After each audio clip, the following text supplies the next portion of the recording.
can do this. It's not that simple. It's not that high in my notch. It's not that bad as what you're saying. Wow. Wow. Yo, what? Hey, the manga. Okay. That's just patience. Patience. Purpose. Proceeding. Perspective.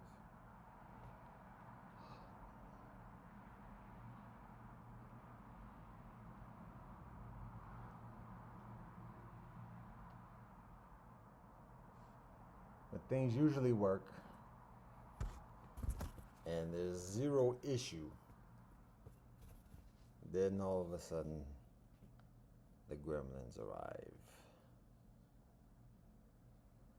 And we have zero to blame except ourselves. Wow.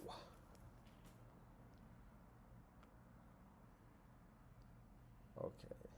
Well, let me try it again. Just start over.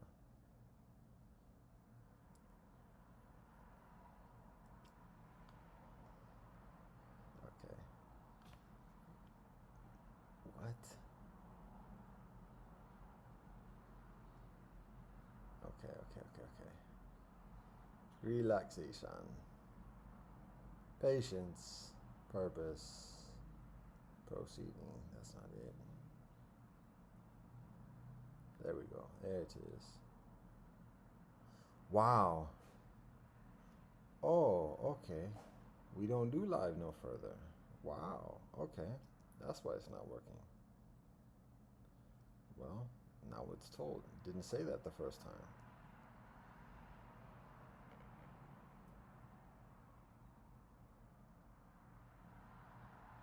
Changing it up.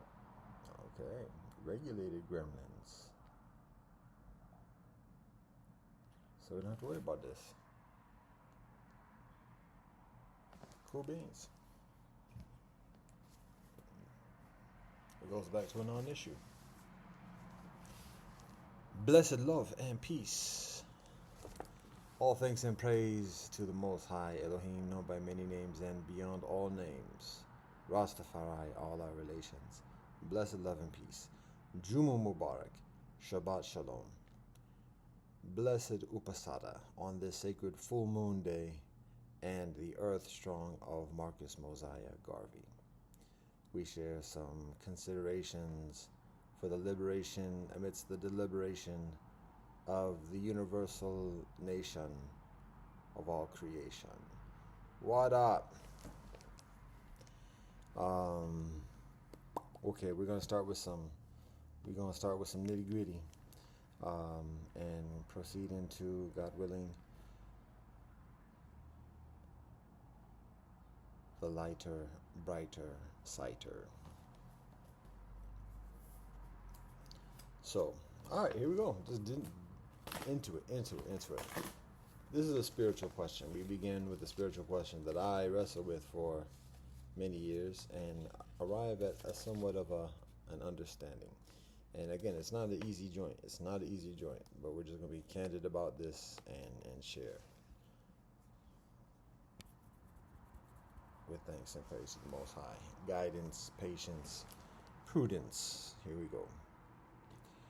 The spiritual question is, particularly when we study the teachings of our ancients of this earth, ancestors, prophets, and sages, the guidance that guides human collective for thousands of years.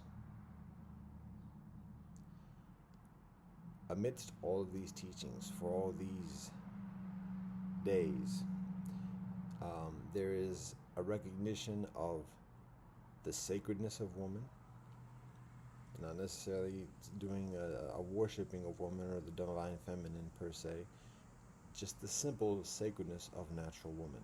The womb, in Sikh tradition, it is said, it is taught, the only thing beyond the womb of woman is God. So that's sacredness. And amidst that sacredness, when there is a violation, either from outside by another being, particularly another man, or when a woman violates her own natural sanctuary, her own womb, that being regarded as of the most vicious, heinous atrocities on this earth.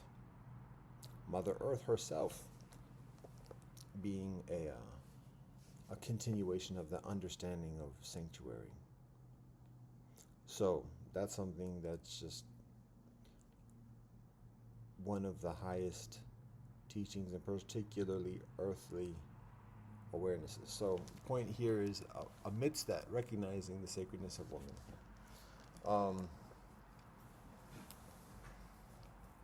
What is coincidingly taught is that I'm dancing around. It's a difficult thing to deal with, but I'm just going to address it. Harlotry. When a woman is being promiscuous, easy. I talked about recently being of the streets or whatever else, but to use the very crass terminology, a hoe.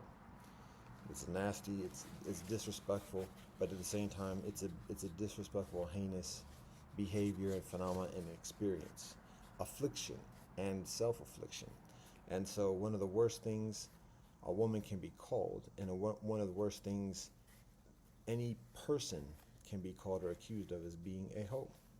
But it's specifically directed towards women.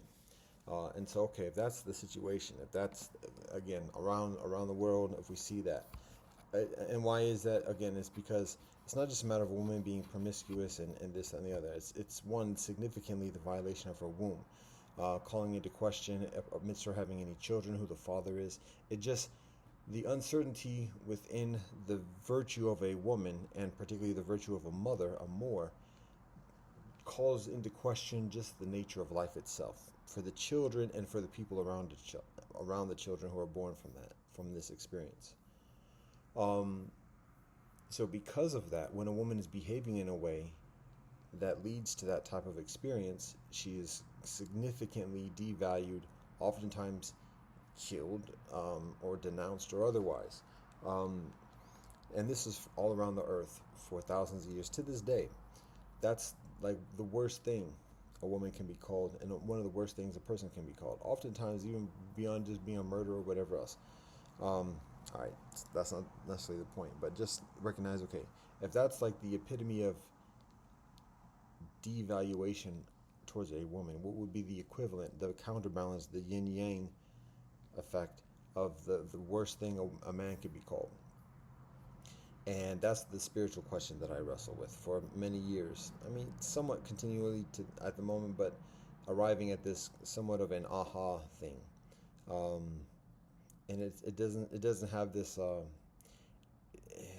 in reaching this particular answer or understanding, it doesn't have that like exact kind of click thing, but it's like, it's thorough. And again, I've been working on this for a while, and I have had a number of different responses to this question, this spiritual question, through the years. And genuinely, amidst all my own biases and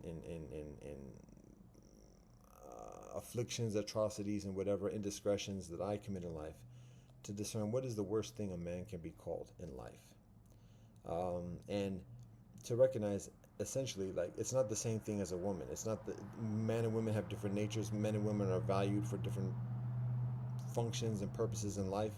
And so a man having sex with a lot of women, you can call him a hoe, a man hoe, but it doesn't hit the same way. And it doesn't hit in terms of societal histories, but it also doesn't hit in terms of just like the nature of a man and the nature of a woman, because the practice of a man having many sexual partners, and that many women, many concubines, many wives, that's something that's very much accepted within society around the world to this day, even within the secularized,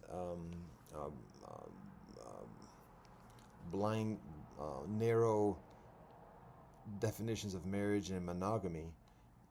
A man having extramarital affairs is legal and accepted and normalized, particularly even before being married. It's actually advised in secular society for a man to have sexual experience, and if he's a virgin when he gets married, first of all, usually, particularly in the upper income, not married until he's 30 or whatever, having money or whatever, and has some influence. Because once he gets married, his productivity and everything is going to decrease. His earning power generally, it's arguable, but generally speaking, depending where he's on the echelon, is going to decrease as well. So he's got to stack it up before he gets married. And so that's later in life. And if he's a virgin by that time, ain't nobody messing with him. Too tough. So he has to have experience or whatever, or sow his royal oats, or sow his secular democratic oats. So it's not looked at the same way in terms of sexual promiscuity, having many sexual partners, a man with a number of different women. It's not the same thing. A manho is not the same thing. It doesn't hit the same. So if that's not the thing, if that's not the worst thing to think about a man, what is it? Then we can look at, okay, well, maybe it's him being like just a maniacal murderer, a mass murderer, a dictator, a Hitler kind of figure. But even then, like, he might be perceived as the worst amongst outsiders, but amongst insiders, the things that foreigners consider to be evil are championed within the fold. So it's not a categorical that everybody's like, yo, no, da da da da da. When it comes to a woman who's easy, or quote unquote a hoe, even the men who are with her don't have respect for her, and so it's like it's a categorical. People in the community, people outside the community. It's a universal kind of condemnation. Doesn't necessarily mean that everybody's going to condemn her to the same degree or whatever else.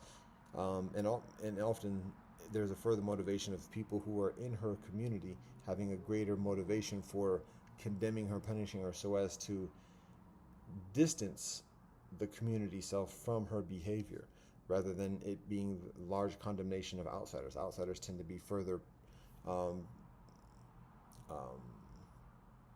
promotional of the sexual corruption of a woman in another community, and kind of diverting the lusts of men from men's own communities towards sexual exploitation of women in another community. So anyways, still looking for, okay, what is the equivalent of like the worst that a man can be, like categorically, universally. So if it's not a manho of just having a lot of women, having a lot of wives, having a lot of concubines, or just having a lot of women, quote unquote, conquests, if that's not it, then we look at other types of behavior that are generally vilified within men.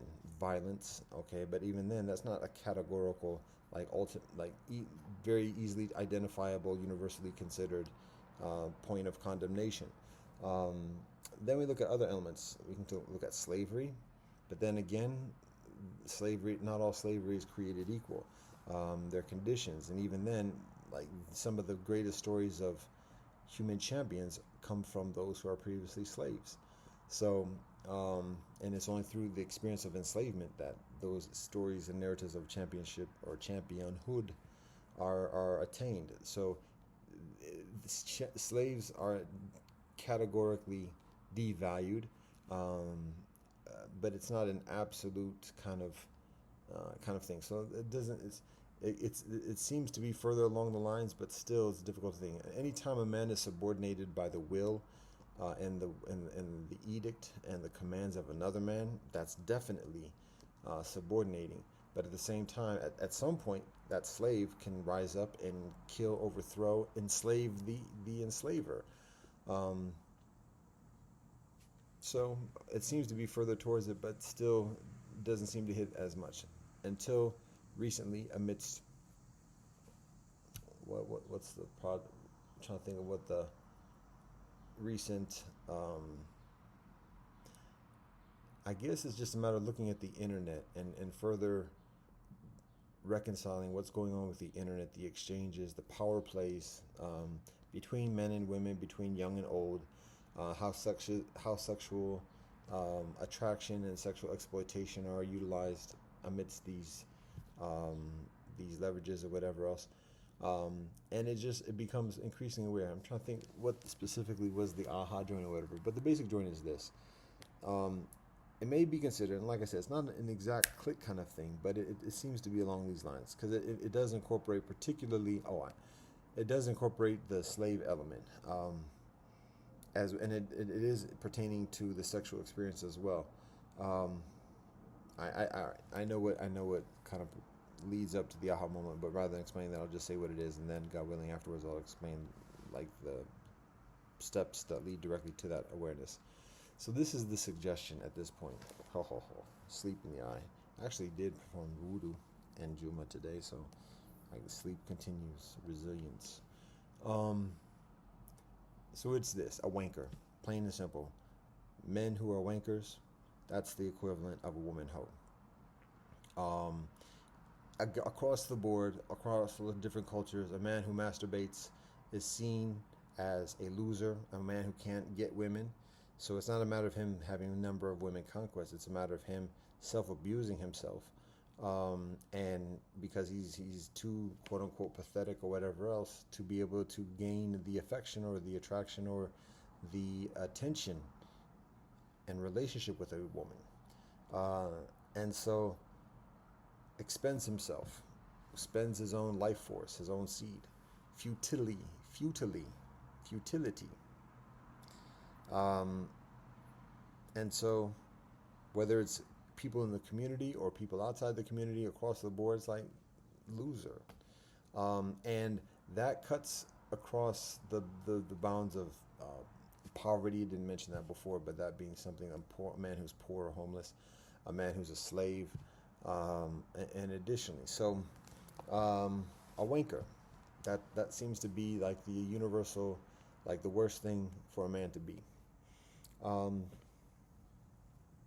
the thing about it though is that it doesn't seem all right. What is the challenges of not seeing that before? Like seeing that aside from all the Freudian self bias and blindness or whatever else. Why did the mathematics of that seem comparatively tenuous or not as obvious or clear? Um, in the scenario of a woman being, and the thing about a woman being quote unquote a hoe is not necessarily a matter of her being exploited like as a prostitute or otherwise. A hoe in a woman who is a hoe, and I'm saying hoe, I could say harlot, but then that might be perceived as a prostitute. I could say a woman who is promiscuous. Um, that might be further congenial in terms of the wording and perhaps a little bit further respectful, but it's a little bit complicated, or it's somewhat of an involved term. A woman who is promiscuous compared to just saying a hoe.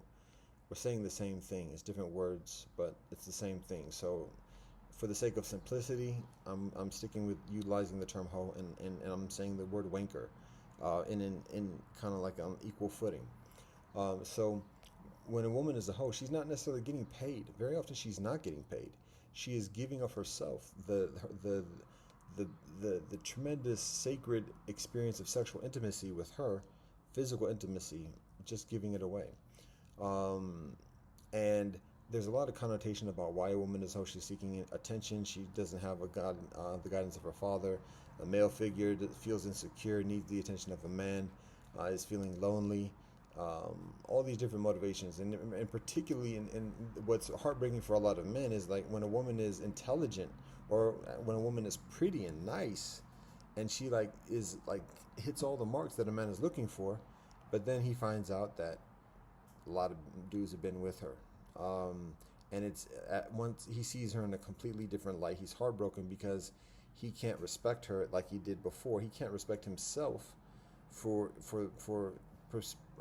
pursuing a relationship with her because she disrespects herself, how she abuses her own self by being in these things.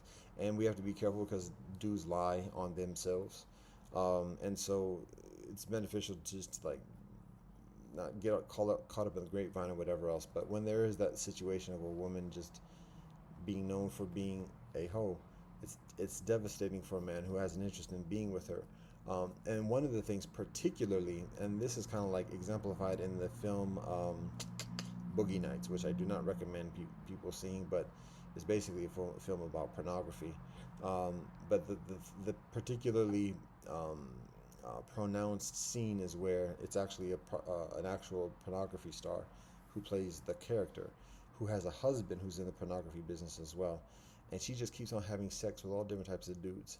And the thing about it is she's not even mad. She's just very friendly to the husband. She's not mad at the husband. She's not trying to get revenge. She's not trying.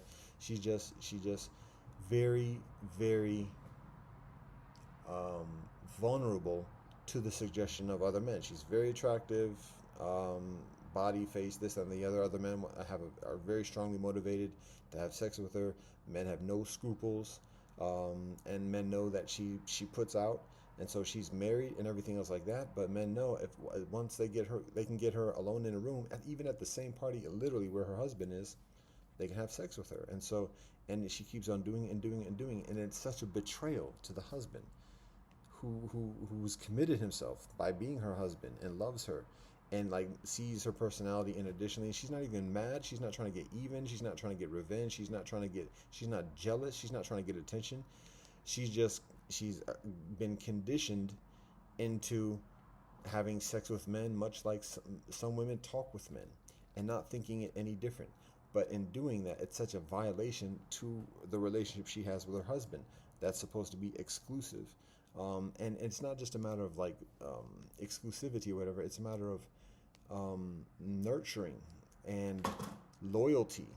Because if she's having sex with a man, if as the husband and wife progress in life, anything the husband says to her, anything they agree upon, and particularly when having children, it wasn't in this situation because it ended up in a nasty way, but um, anything the man and woman, husband and wife, try to do, endeavor to do for the rest of life, making agreements with each other, raising children, depending upon each other, saying, okay, you're going to pick the kids up at such and such. Okay, well, let's meet and we'll go to dinner here, or we'll go out of town, visit the parents, whatever. Everything that the parents, a family does, that is basic, depending upon each other, following through, and being loyal to each other.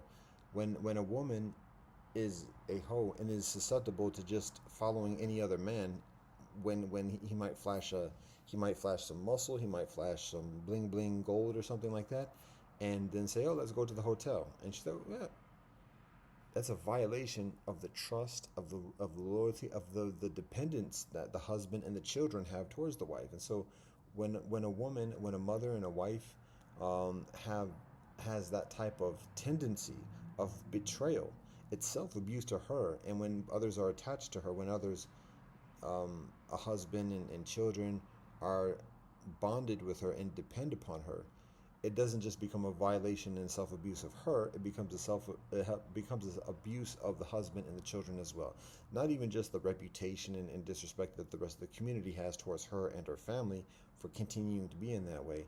It's a matter of instead of picking up the children, she got caught up because a dude came through with a Ferrari, and she couldn't help herself.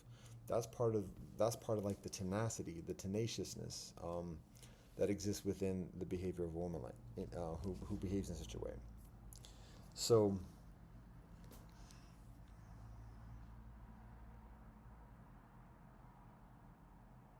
for a man, so the point of that is how, in that scenario of a woman being a hoe, there's a recognition that there's somebody who is abusing her. She's abusing herself by doing that, by agreeing to it. For whatever reason, like I said before, it might be she has father issues and just has a need for attention from a man, validation, affirmation, strength, protection, reassurance, company, and otherwise, physically, mentally, relationship wise, spiritually. Um, feels that need and is willing. Eventually, once it happens once, it's easier for it to happen again. So eventually learns that she can get some of that for a short period of time by having sexual intimacy with a man. And once it becomes further known within the circles, then her reputation and valuation within the community is decreased accordingly.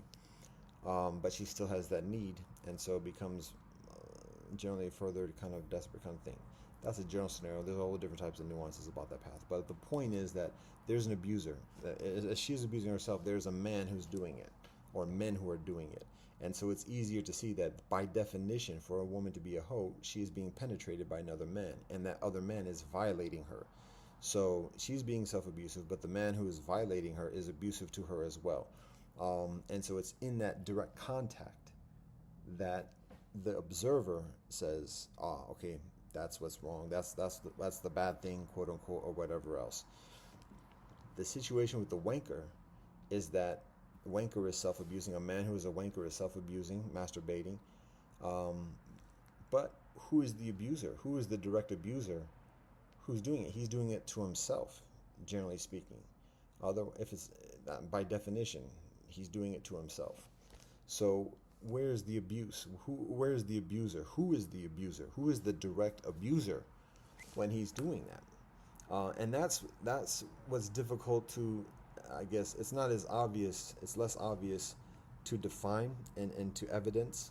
And because of that, like, if it's difficult to evidence who is the direct abuser, then the notion of him being a slave or subordinate or devalued directly by the will and the actions of somebody else are also less obvious. So then again, it's like, yeah, the behavior is bad, but we don't, it's difficult to see how he is directly submitting or subordinating himself to another being, or betraying himself exactly directly to another being.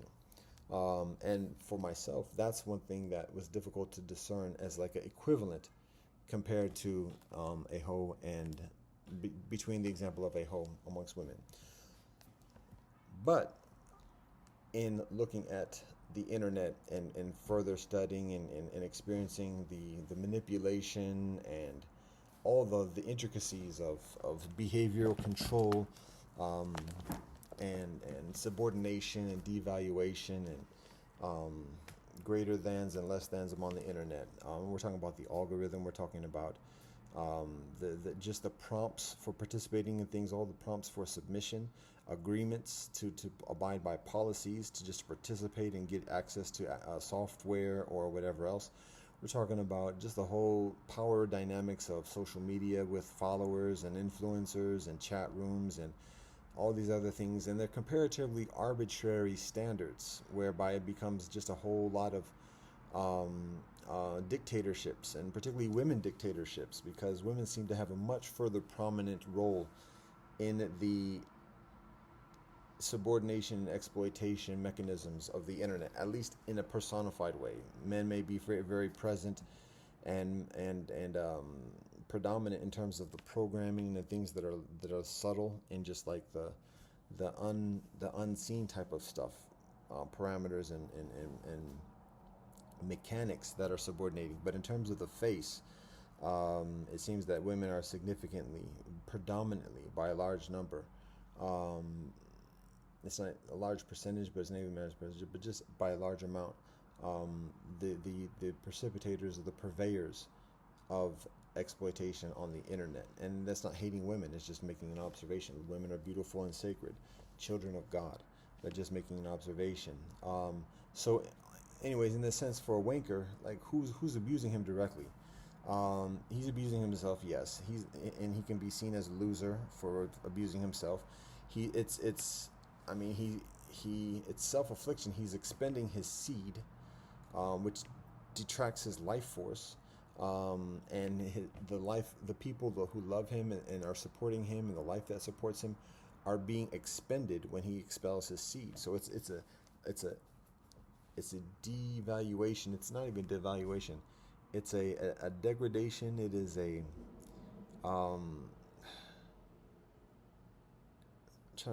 relinquishing life force. It's like, it's not, obviously it's not death per se, but it's such a deflation or decrease of vitality in body, mind, heart, and spirit that he does to himself. But who is it that is doing it to him or discouraging him directly? Who is the direct abuser, as it is in the scenario of the woman who is being abused by whatever man that she has the intimacies with? So this is what is shared in terms of the abuser, and it's nasty for a wanker, and I spend many years of my life in that experience. So this is something that I significantly am challenged by for many years. Even to this day, it's a continual challenge. I find solutions, and I find, certain people refer to it as sobriety, but certain sanctuary and discipline, and benefits accordingly. But it's still something that's challenging. When we're able to identify the abuser, first we have to blame ourselves and look at ourselves and not blame anybody else. But at the same time, there are negative influences. So when we look at that, and those who are doing the direct abuse, one immediate suspect category of suspects may be women who present and make it very, who are the direct objects of a man's lust that he looks at when he's masturbating or whatever else. We can look at, again, pornography, and how pervasive it is on the internet, all the women who are involved in that, the men who are involved in that, again, and that's troubling for men who are heterosexual to recognize that when giving that type of sexual attention to other men having sex, that's essentially gay. Facts, not hate, but just facts. Even when, and particularly when it's not intended, that's the beneficial thing to be mindful of, because a lot of dudes are watching men have sex with women and not thinking that they're, and thinking that they're straight. Men who think that they're straight are looking at other men having sex with women and still thinking that they're straight, and not recognizing how much they're being influenced and conditioned towards having sexual attraction, being conditioned to have sexual attraction to watching a man have sex, because through repetition and reaching an orgasm through watching sex with a woman, a man having sex with a woman, a man is conditioning himself to be sexually gratified by watching another man have sex. That's gay. And he doesn't, and many men seem to have difficulty even recognizing that, because it's so normalized. It's just a matter of, oh, I'm looking at the woman, I don't care about the dude or whatever. But it's facts. And so meanwhile, it goes on for years and years and years until it becomes further a problem. So it's beneficial just to acknowledge it as what it is. So anyways, we can look at this category of immediate suspects or whatever as who's causing the direct abuse to a wanker. And so yes, there's certain legitimacy and reason for that, attributing that type of guilt or responsibility on the part of those who immediately present oneself for the purpose and the direct consequence of a man abusing himself, or a wanker abusing himself. So yes, but that's not it, because again, all the people who participate in pornography, women, men, OnlyFans, even when it's just photography, thirst trapping, and additionally, all these kinfolk are providing material and direct influence for men to masturbate for being a wanker. But that's not the top of the chain when it pertains to the abusers, because each of those kinfolk are necessarily the victims of abuse as well, and essentially simply middle people who are being themselves abused and utilized for the purposes of being those pretty faces or whatever else, pretty bodies and otherwise, to cause abuse towards others. So it's kind of like maybe the people going out and catching some small fish and then using that small fish to catch a bigger fish. A little bit of a terse metaphor, but it's along those lines. So the actual people who present the pornography and the thirst trapping are other than the predominant abusers. And we can get into the further like hierarchies or whatever else. And it's the standard thing about, well, let me not glance over this too quickly without also getting into another undue rabbit hole. The two types or two subcategories in that scenario. And well, actually, before I get into the categories of the hierarchy, I will share here, God willing, another group in addition to just the pornographers or whatever else. It's people in the street. It's the sistren on the street who dress in provocative ways, who dress and with the intention of getting attention from men, not necessarily to I can't say not necessarily to abuse men. Women who show women's sexual prowess, sexual powers, bosoms, thighs, hair, midriffs, and additionally all the different beautiful parts of a woman.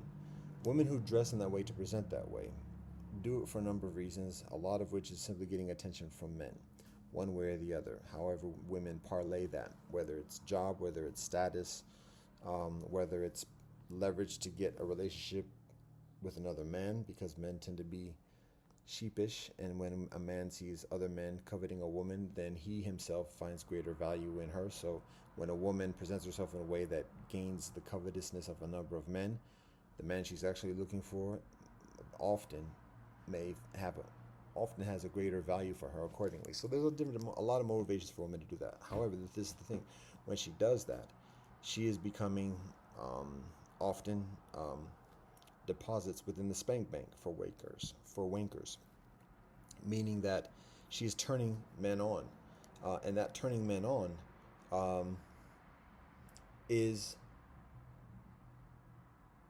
a direct causal factor. Is a causal factor for him eventually getting to a point of abusing himself through masturbation.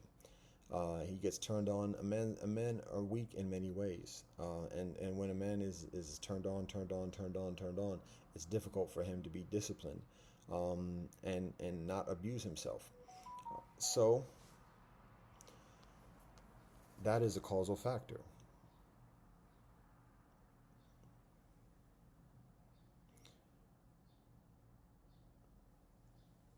The women that he encounters, particularly the women who particularly turn him on. And it doesn't have to be strangers. It can be his friends. It can be women who are, it often actually is women that he is cordial with, that are cordial with him, who actually might have an interest in being in a relationship with him. When a young man is in high school, when a young man is in college, and interacting with hundreds of young, attractive, fertile, virile women,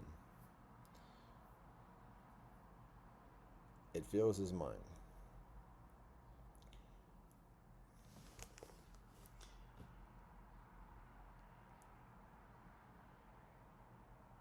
And many of the women may have a genuine interest in being in a relationship with him, being married with him, and having children with him, and additionally for life.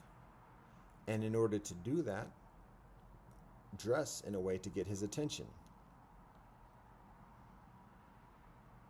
And a man is not yet ready, mentally or otherwise, for that type of commitment. And in the meanwhile, he is getting inundated with stimulus, to the point of reaching either abusing a woman and having sex with a woman and taking advantage of her, or being a wanker, and relieving himself of the stress and anxiety that accumulates with that much life force accumulating within himself, and not knowing how to deal with that, and thus self-abusing and expending his life force. And it's important to recognize, so all of these are not just suspects, but contributors to the abuse of the man.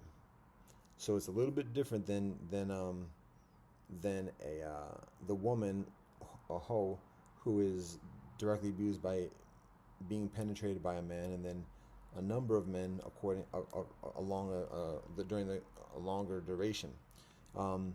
It's the mechanics of it concerning a wanker is that let's say a man masturbates on just one occasion, or on the first occasion.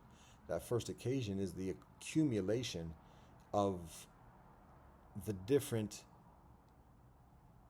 women who present sexual suggestion and beauty to him beforehand. So it's not necessarily one woman who's every time a woman presents herself to a man, and particularly in a sexual way, she is penetrating his mind. So a man penetrates a woman physically, a woman penetrates a man mentally. That's where the abuse is. That is where the abuse is. Now the question becomes how much a man is able to discipline himself and maintain himself so that mental abuse doesn't translate into a physical, mental, spiritual, heart abuse through the act of masturbation and wanking.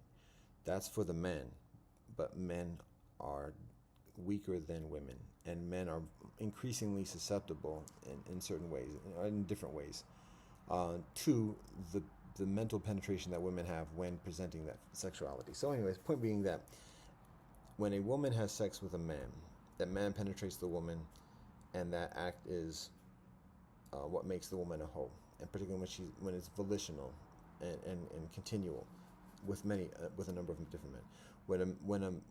When a number of women, or it could just be one woman, but usually it's a number of women, penetrate a man's mind, and enter into his lusts and desires, and additionally, to the point where he eventually breaks down and masturbates. He becomes a wanker, or at least he wanks.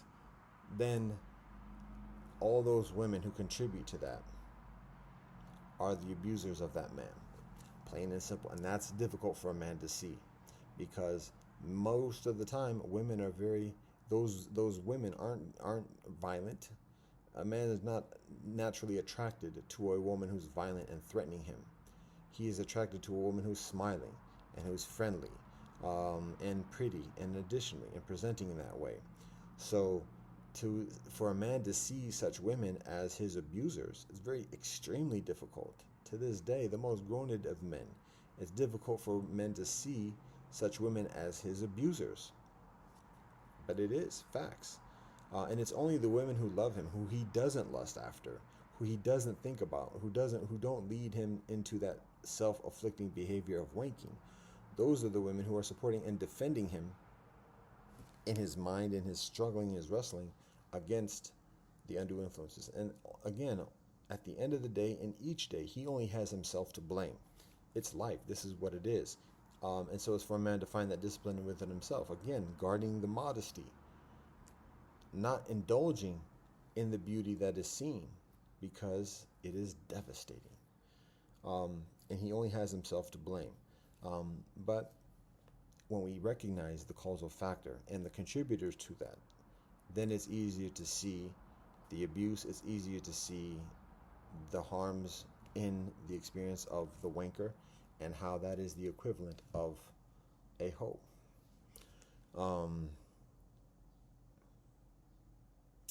What may also be easier for, there's further considerations with this latter part of it as well.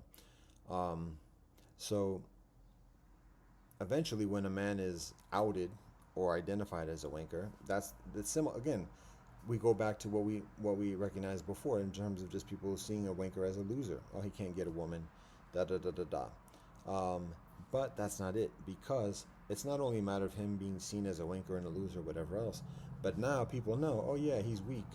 All you got to do, if he has money, if he has a job, if he has some kind of influence or whatever else, all you have to do is get your woman who looks nice or whatever, and kind of flirt with him or whatever else, and get him to break himself. And whatever money he has, that life force that he has, I guess that's the way of describing it, breaking it off. Break himself. He breaks himself. Plain and simple, that's what he does. He breaks himself. So if he has standing, when he has standing, when he has money, when he has influence, when he has authority, when he's calling shots or whatever else, and kinfolk are competing against him or trying to get something about what he has or whatever else, instead of approaching him or going at him directly, because he might be nice with his game or whatever, it's a matter of coming in on the sly. And it's the old gangster pimpology kind of tactics, but it doesn't even have to be a complete seduction of him actually copulating or having sex with a woman and then trapping him with that. That's easy. Once a man does that, he's in the trap. So a wanker, and this is why it's so pervasive within the democratic secular society where traditional family is so devalued and diluted. Men have learned to wank. Men within world democracy, modern society have learned to wank.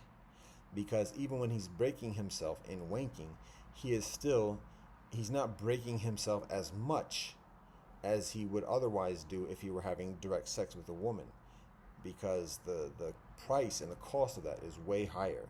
So he can avoid falling into those traps of seduction, perhaps greater, um, that have entrapped so many kinfolk before him, because now there's multimedia. He cannot gain access and to convincing stimuli. If it's not women in person, now he can see it on in the media, and it fools his mind just enough to be able to break himself and relieve himself of the stresses of that accumulation of stimulus. So it becomes further pervasive in the recent generations, and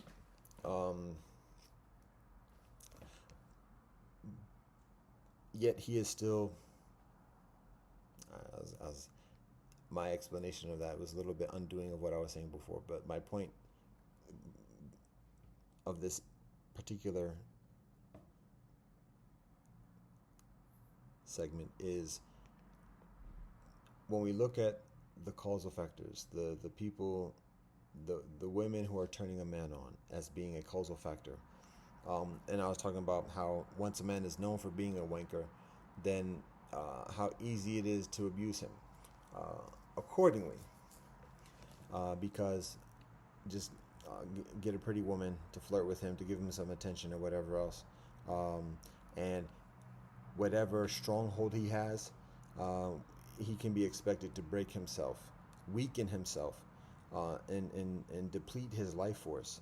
And him depleting his seed, the seed that expelled from him, exactly equates to him expending and depleting his holdings, whether it's his influence, whether it's his money, or otherwise. There's a direct attachment between his immediate primordial physical being and whatever holdings he has in this world. His guard and his defense and his protection of those other things is weakened when he weakens himself. So it becomes a strategy for his competitors, and additionally, when he is known as a wanker, of just show him this, this, that, and the other, and it's something that he does on his own. But eventually, he breaks himself, and when he breaks himself, he weakens himself, and the things that he holds on to are less protected, and then people grab those things accordingly.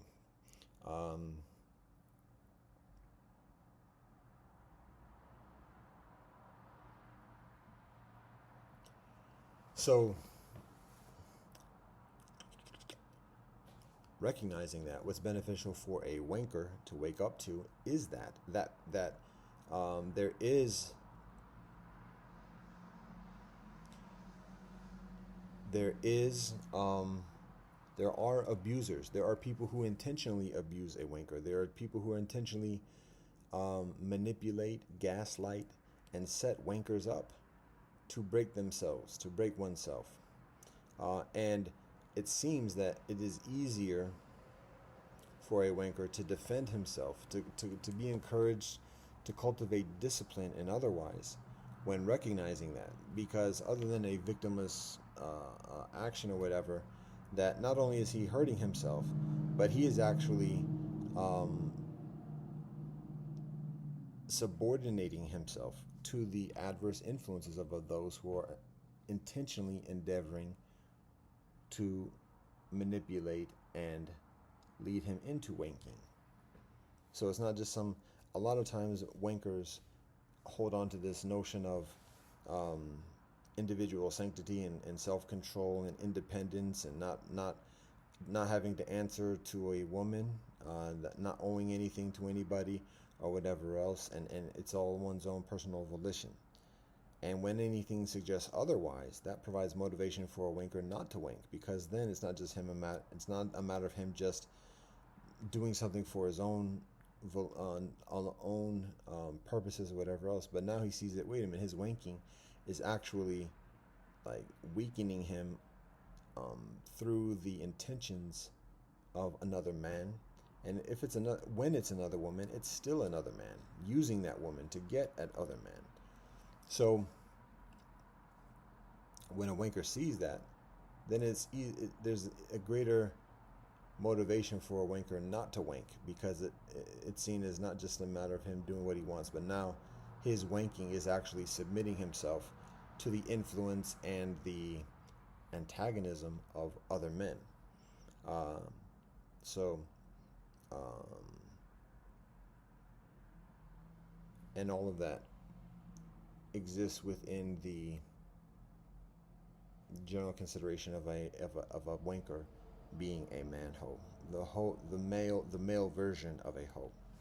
Um, Now, that being said, what's beneficial and part of the purpose for me sharing this at this point um, is the healing. Is where kinfolk go from this awakening and from this recognition.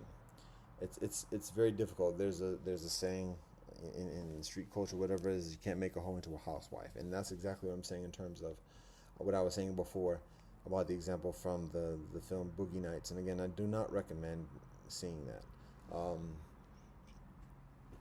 but the notion or the adage that comes from that street parlance and experiences that not making a hoe into a housewife, meaning that very often, a woman who at some point in her life has just been very indiscriminate in her sexual activity with other men may at some point kind of settle down, may mature a little bit, still is not necessarily the most um, um, discriminate or whatever, but it's not maybe out there as much as possible, or as not as possible, but not there as much as she used to be.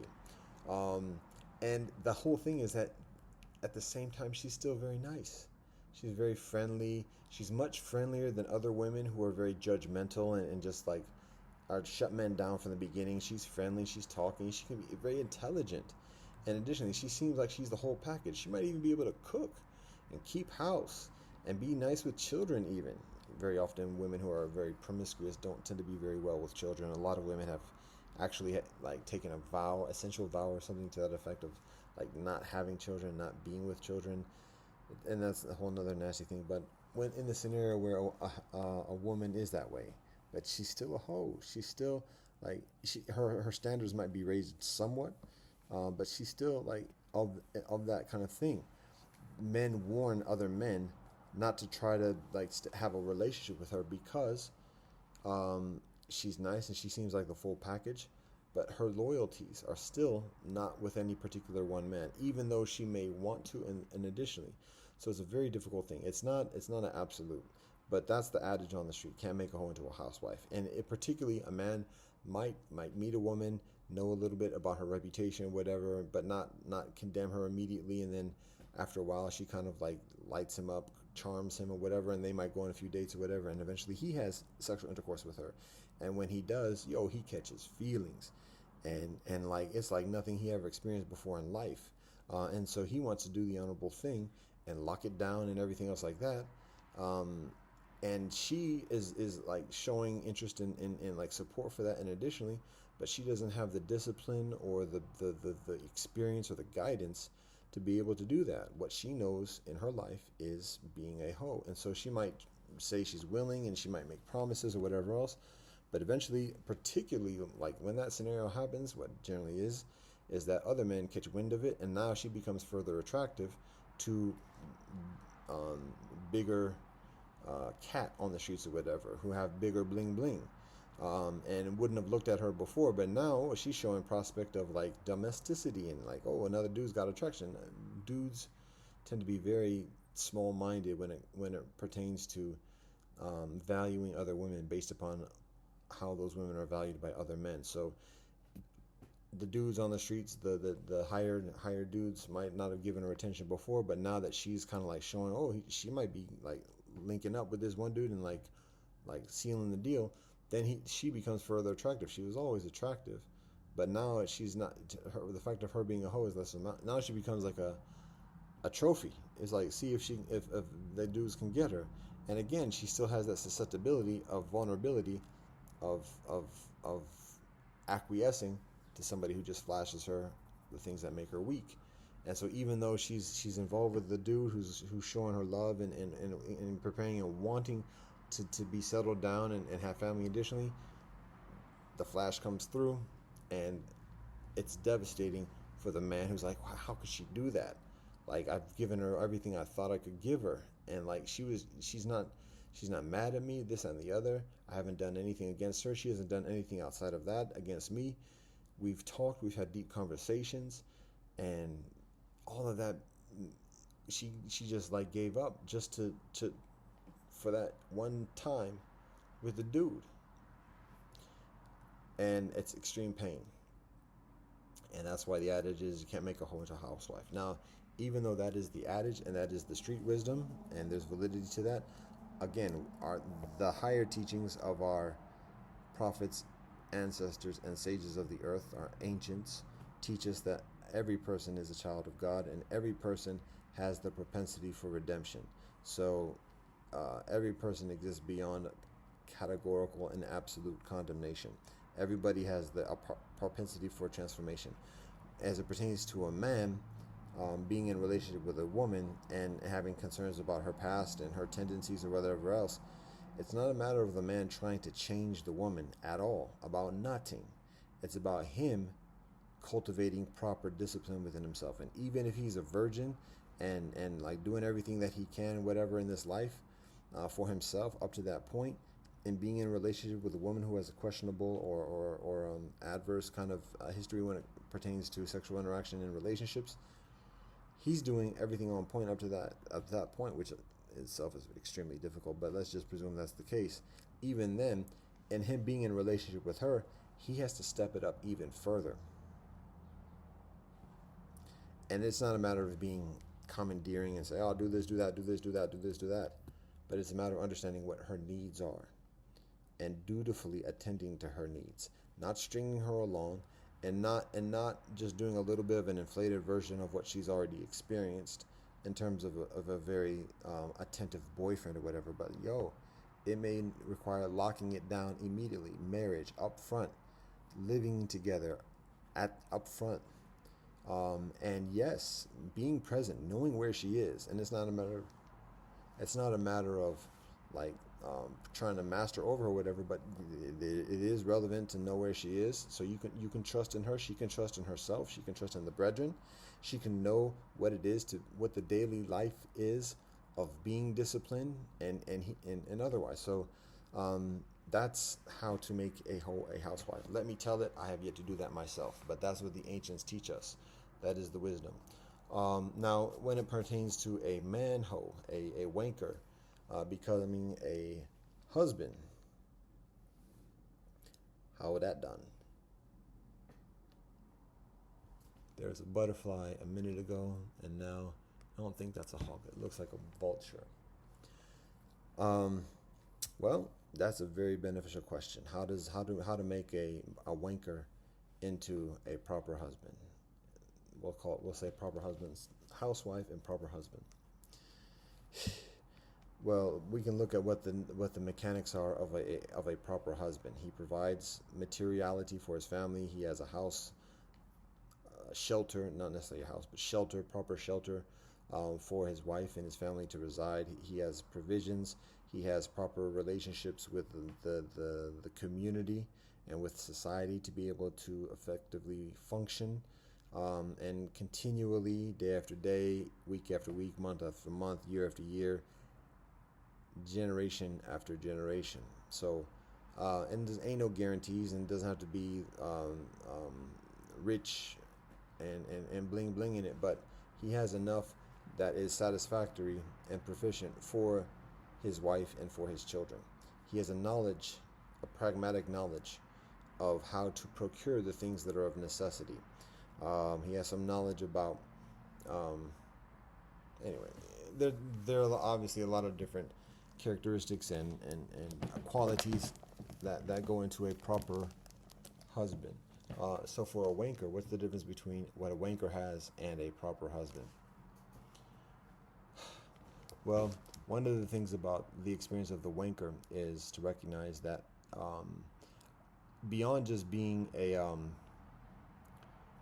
beyond simply being a loser and somebody who is susceptible to manipulation, it is a matter of recognizing the essential enslavement of a wanker.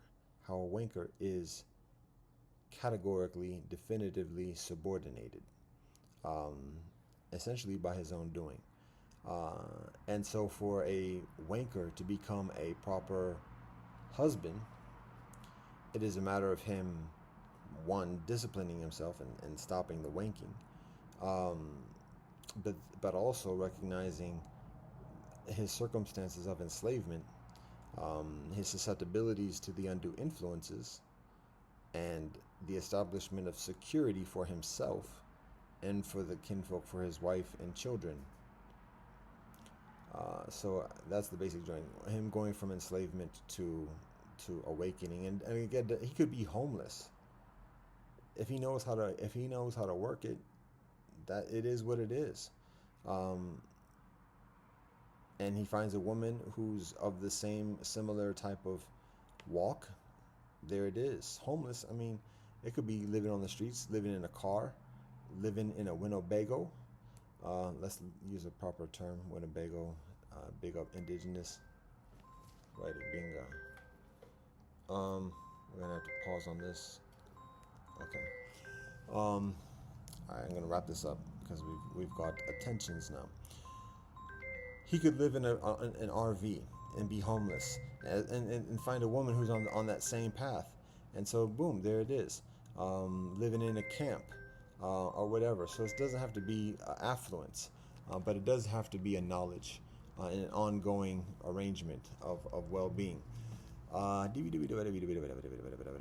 So it's him going from enslavement to recognizing how to be a proper husband and provide comprehensively for a woman. Ain't no guarantees, and he might not have all the answers, but it's a matter of him having enough answers to properly satisfy not just the wants but the needs of a woman and the children, and most favorably her family, his family, and additionally, and that takes on additional requirements, but that's part of the task for the wanker, and even to go beyond the own enslavements to those influences of family, friends, and additionally who have also utilized him, used him, manipulated him, and otherwise for adverse reasons, knowing his weaknesses, his riches, and his weaknesses, and accordingly. So, again, ain't nobody to blame but one's own self. But just to recognize that eventually, when a man becomes so enveloped in his own self-abuse, it's difficult for others around him not to take advantage of that. It's just the fact of nature. So again, nobody to blame but himself. But when he's awakening and strengthening himself to recognize like the extent of the circumstances and how it requires letting a lot of things go. So point is, for all of this about hoes and wankers and hoes, is to recognize that how pervasive it is in society. How pervasive not just the experience but the culture of wanking and the culture of hoeing is in world modern society. It is the norm. It is the system. It is the law. The laws are established by wankers and hoes for wankers and hoes, and it's very difficult for young people who are trained to be wankers and hoes to wake up and heal up beyond being wankers and hoes, because jobs, money, riches, status, and additionally are very much dependent upon being wankers and hoes.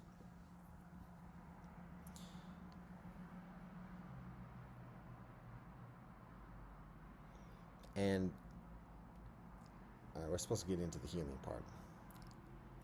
One other thing, though, before I delve into that further component of this, to recognize when we talk about the enslavement, particularly of the wanker, the enslavement of the wanker to the will and the manipulation of other men,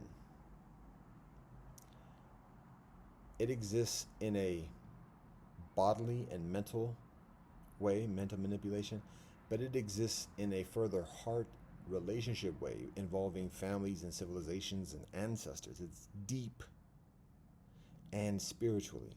And an example of this, and this is not explicitly stated, and one can maybe do some research to see if the author actually had a specific or articulation, about this particular phenomena. But looking at Roots, the novel Roots by Alex Haley, Kunta Kinte at the very beginning, when he is still in Africa as a young adolescent man. And the scene is describing himself.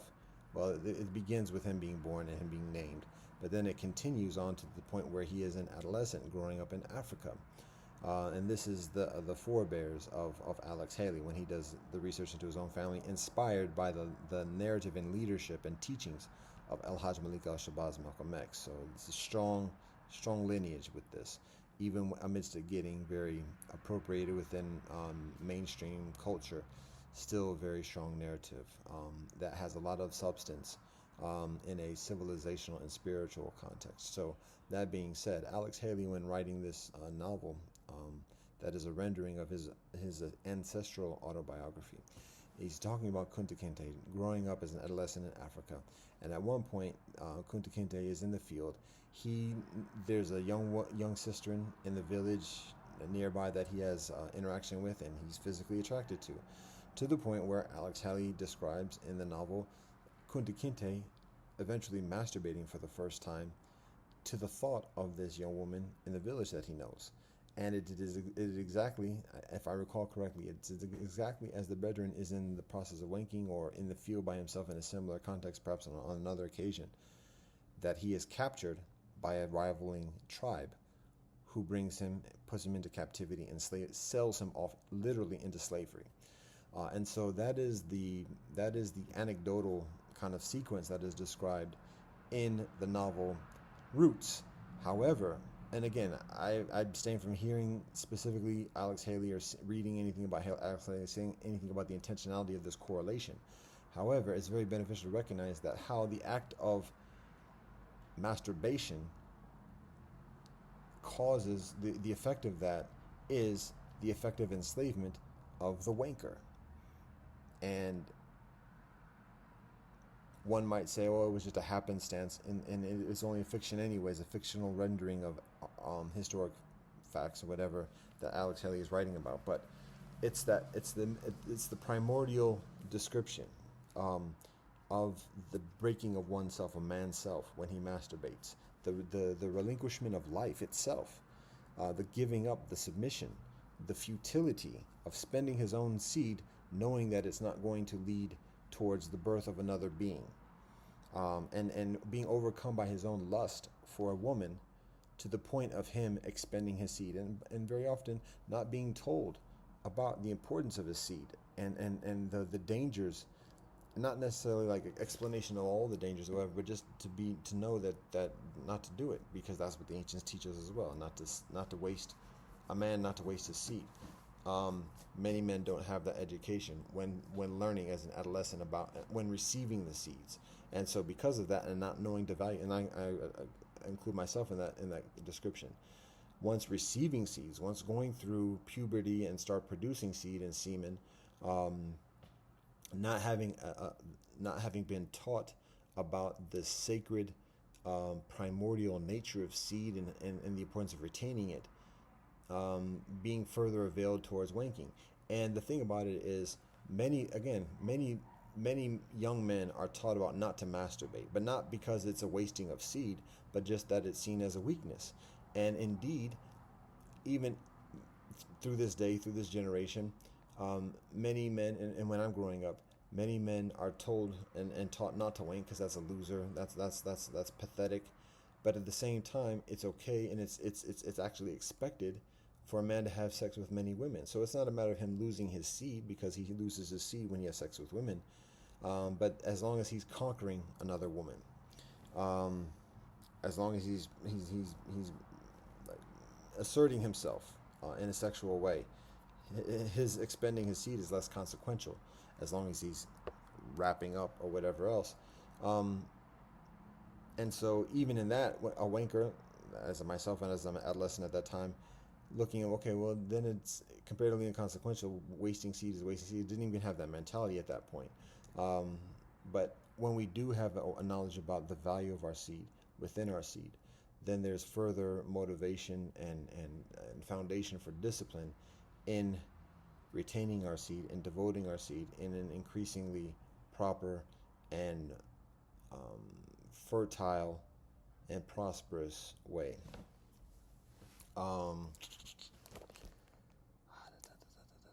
So that's again talking about the enslavement and looking and recognizing how when a man breaks himself, it's not just a matter of him being weak physically and whatever else, but mentally and in his heart and spiritually, he is submitting himself. He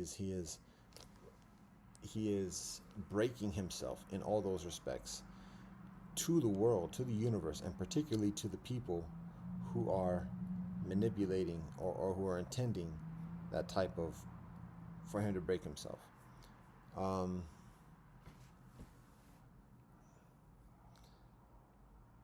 okay, so I'm talking. I'm supposed to go into the healing part of it, and I want to honor that protocol and service here. There's something generally vaguely arriving in my recollection as well that I have yet to say, something about objectification and seeing men and women seeing each other as conquest and how that factors into the self-abuse. And additionally, it's a little bit, like I said, it's difficult for me to think specifically what the point is with that. It's relevant, but the moment is difficult for me to specifically recall, so I'm just going to go into the healing part of it. How do men heal? How do wankers heal? How do hoes heal? Um, there's a predominant amount of which we do ourselves on our own individually, that we have to do on our own, and be honest with ourselves, what we've done, why we've done it, how we've been, what path we've traveled to get to that point of vulnerability and self-abuse, who our influences are, who our negative influences are, who our positive influences are, who are influences that are positive and negative. We can't just throw out the baby with the bathwater, whatever. How much of this applies to our parents and our family, our forebears, but we can't blame. It's just a matter of understanding. The further we blame, the further we get entangled in the enslavement. So it's just a matter of acknowledging, what is it? What is this? What are the facts? What is the truth that have contributed to where things are at this moment? And then how do we be healthy? So I guess one of the things to recognize is that we're not healthy at the moment. Then from that, to recognize what is healthy, what is the proper healthy way to do things: relationship, marriage, support, village, children, day in, day out, discipline, routines. Okay, if that's what's healthy, okay, now we know the formula, we know what to do. So we can try to start doing it off rip, but that's a misnomer. We've got some further work to do. We've got some further self-work to do. So if we know we're unhealthy right now, and then we found what healthy is, and we found further into what is healthy by looking at examples, the ancient teachings, contemporary practices. So now our knowledge about the healthy is increasingly thorough. Like we know a nice amount about being healthy. Still not ready. Why? Because we still have to process our self path, our individual path. How did we get to being unhealthy? Because those things that make us unhealthy at the moment still exist, regardless of our personal awakening. Those things that influence us, and no blame on anybody else, but those things that influence us in a negative way still exist, even though we know what the healthy is. And intrinsically, this study is over a certain period of time. It just doesn't boom, boom, boom like that. It's over most likely years, particularly when we're older. It takes a lot. We got much further to process. When we're younger, maybe briefer, but it takes that process of learning what healthy is takes a while. It might take a few months. It might be a program. It might be a course of study, or whatever else. It takes a few. I'm not going to put a number on it. I mean, a number of the teachers do, and a number of teachers give a number of different numbers. So it can be as brief as a week or thereabouts. It could be, I couldn't say a day, but it could be a brief period of time. It could be a number of years of what people refer to as therapy. And additionally, the point I'm sharing here is that in that process of learning what healthy is, that first step, well, that second step, the first step is just acknowledging where we're at right now is not healthy. So let's find out what healthy is, just to find out what that is. So in that second step of finding out what healthy is, however long it takes to get to a proficient understanding, whether it's a day or two, or whether it's a year or two, or a decade or two, whatever that duration is, in that process, one is increasingly migrating into the mechanics of that healthiness, the routines, the daily behavior, the nature of communication, and additionally, the people who are doing that, the people who are practitioners of that, one is naturally migrating. And again, it's not just a matter of moving next door and saying, okay, yeah, I'm of this. It's a natural migration. It's organic, and again, it takes time, and it's not necessarily intentional. It's just a matter of like learning the knowledge, and in learning the knowledge, naturally migrating into the being, into the presence of those who are practicing the knowledge. Um, so and again, that knowledge is again not just learning like the formula or the mechanics or the words or the concepts. It's a matter of learning the stories, the teachers, the narratives, the ancient as well as the contemporary. So it's intricate, and the further intricate our knowledge is, the further thorough and absorbed the healthy ways of being are within our own being. Uh, Again, that's only the second step, though. So then we have to go. There's the third step, and that third step is, okay, we've got a knowledge. We're kind of nice with it. We're proficient with it, but at the same time, we're still dealing with these negative influences. We might have migrated a little bit closer to the healthy, but particularly as we're older, a lot of those negative influences are further entrenched within us, and it takes a considerable amount of intentionality and effort and follow through and discipline to disavail ourselves of those negative influences. So that's the third step of saying what is unhealthy, and it's not so easy. It's not just like a clear cut. Okay, this person yes, this person no, this person yes, this person no. Very much, it's a matter of, okay, the people who are close, that pretty much has already sorted itself out. The people who are most close and are most still kind of communicating, that has sorted itself out significantly. However, it's a matter of those kinfolk, family, and friends who are still maintaining meaningful, purposeful, sacred relationship with ourselves, still having a positive and negative influence. So how do we navigate a proper balance of having the relationship, minimizing the negative influence, and supporting and nurturing the positive influence, and vice versa in terms of our influence on others? That's the further intricate kind of thing, because, well, it is.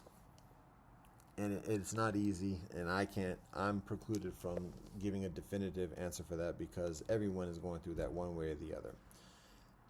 So, but that's part of what's involved, and I think maybe those are like perhaps the three steps. The fourth step perhaps is just recognizing, okay, well, maybe the fourth step is arriving at some kind of resolution of space, a living residence where there's healthiness, and relationship, and being having a domicile, a residence, a home, and then amidst that home having relationship, husband and wife, children, family, village. I guess that would be the fourth step, and that occurs.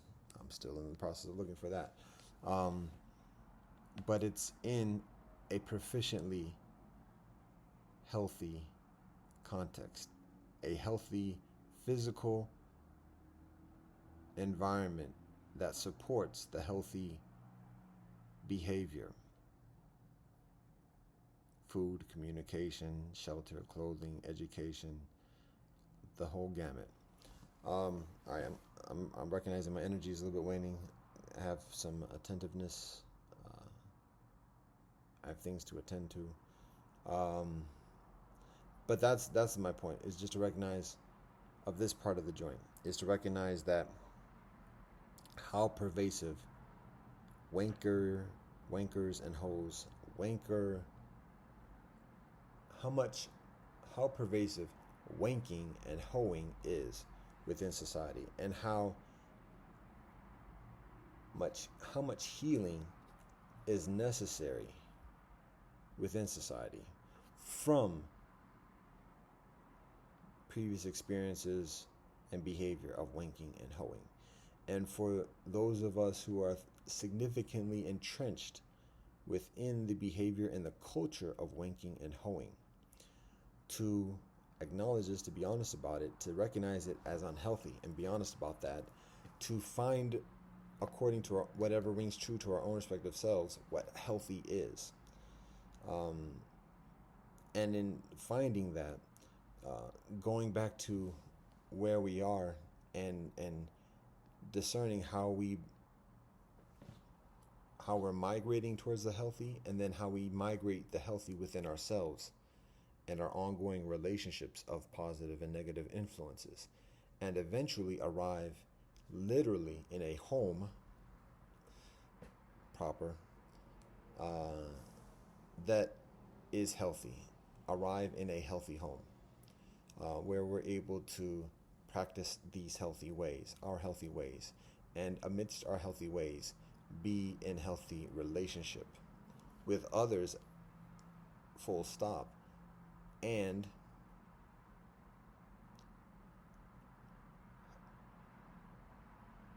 we find a healthy home where we practice our healthy ways and be in healthy relationship, respectively, with a spouse, husband and wife, marriage, and family and children. So that is where this joint leads. What we're observing, to be honest, right now, as I've mentioned before, here at Asono Ashram in Ohio with myself, Peter Johansson Osisi, aka Zuriji, aka Ngozi Hajo. Here, we are doing what we can with what we got. We have a lot of big ideas, a lot of strong ideas and legit ideas, but we can only do so much ourselves, individually, respectively. It requires cooperation. It requires cooperative discipline, not just cooperative sentiment of mission or cause, but we have to have cooperative discipline and communicate and coordinate and build accordingly. So, with that understood, we're building it now. I personally experience certain unhealthiness in life. I personally find healthy way of being through study and interaction and learning and building and practicing with the wisdom of our ancients and contemporaries.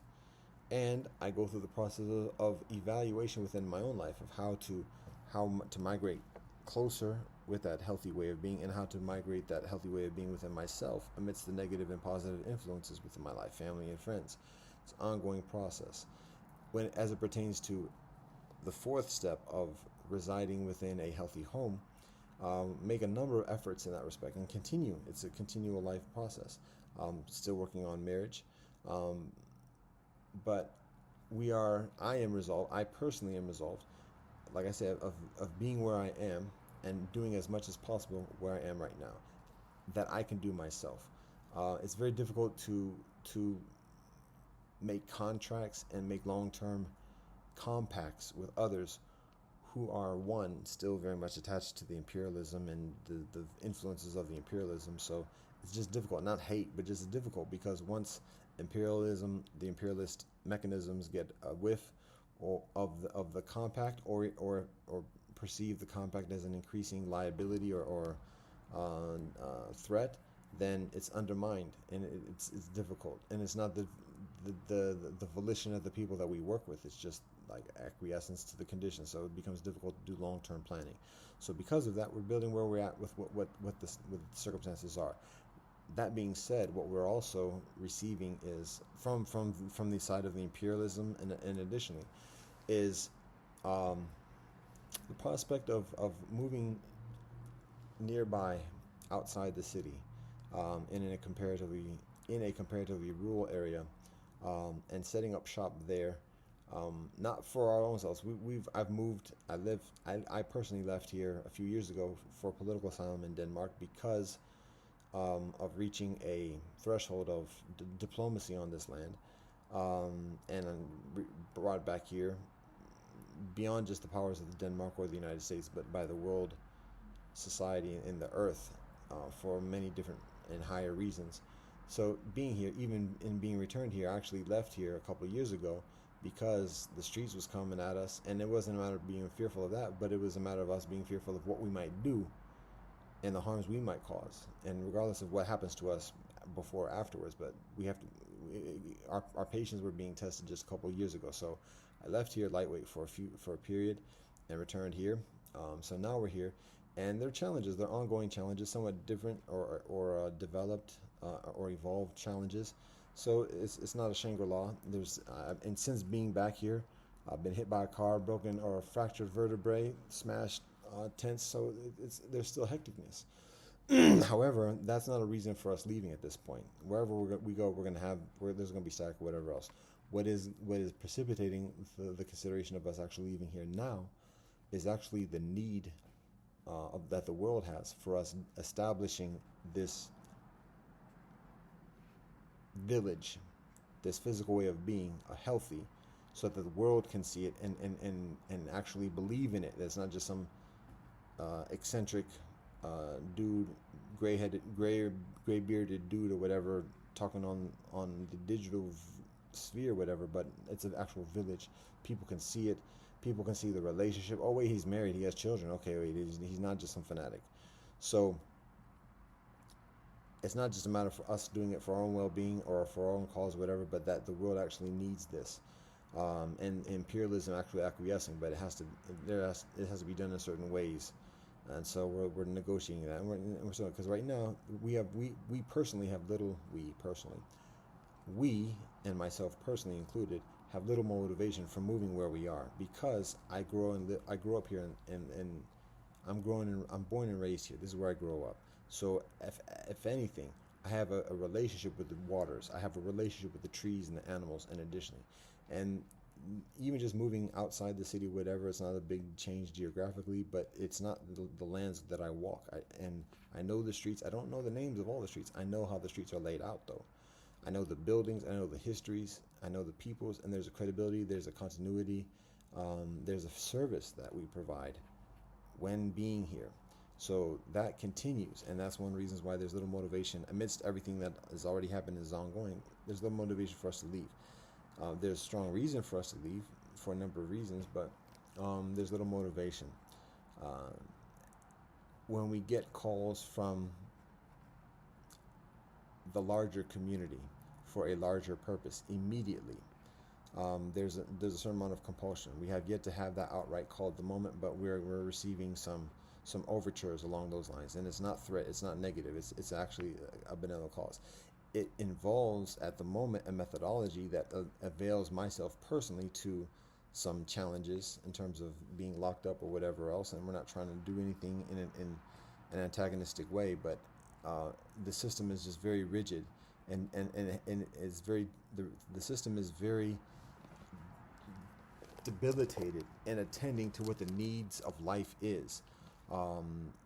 And when people are actually doing what is necessary for the benefit of life, even for the people in the system itself, the system has difficulty even just allowing it, because when it's done outside of the immediate confines and approvals of the system, then it's perceived as a threat against the system itself. So that's part of what we're negotiating, and it's part of what the difficulty is, because the systemic change is comparatively implausible, and we're not aiming for that. But what we do intrinsically has those type of implications or perceptions. So it avails itself towards the reactions accordingly, and that's one of the things we're dealing with.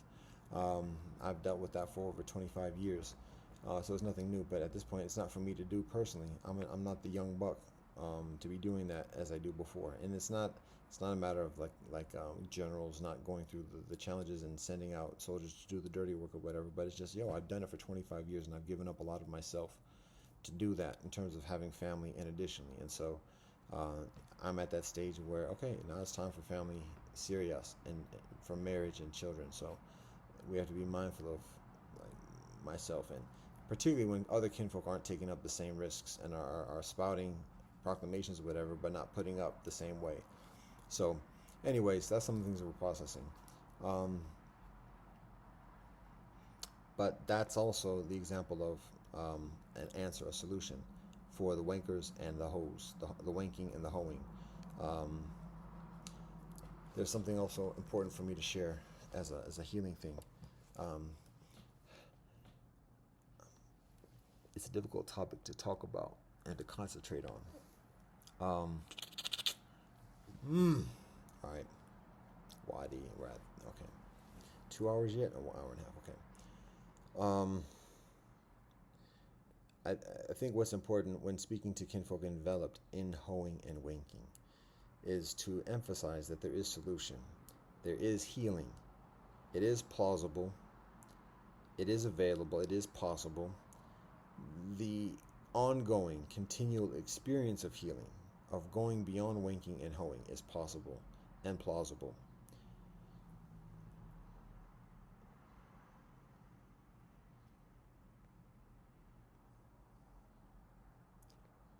It involves discipline day after day. It's comprehensive. It involves eating healthy. It involves exercise and rest and treating ourselves healthy. And it involves providing a service to life and to others, and improving the well-being of others and our experience of relationship, step by step, cultivating this experience of trust.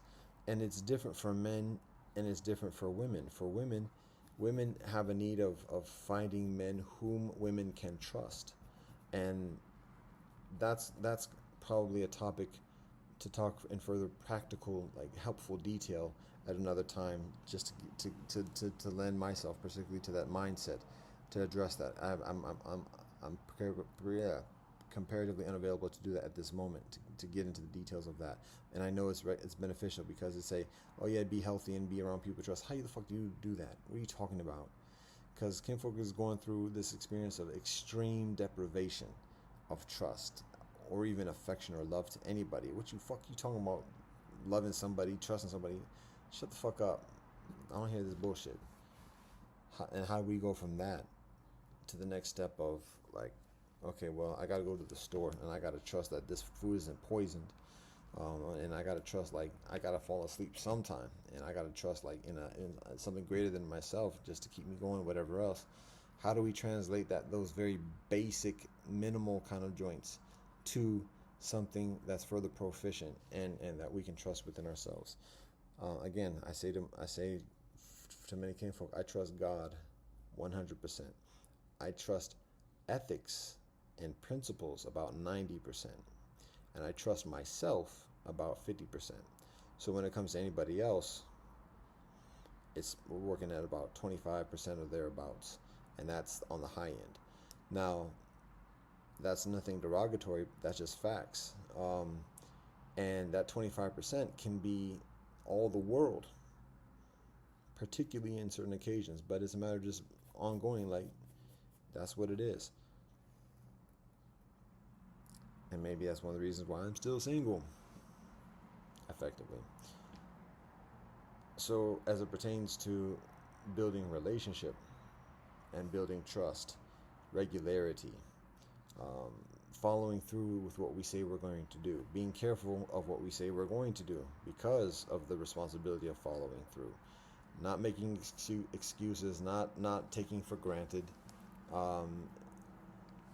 step by step, regular communication, regular gathering, and further. And those are some of the general mechanics of that fourth step of village, healthy residence, and healthy. I want to say community. Community is a little bit general, but healthy home and village life. All right. I was supposed to get into two other topics. I can't even remember the third one. What made that?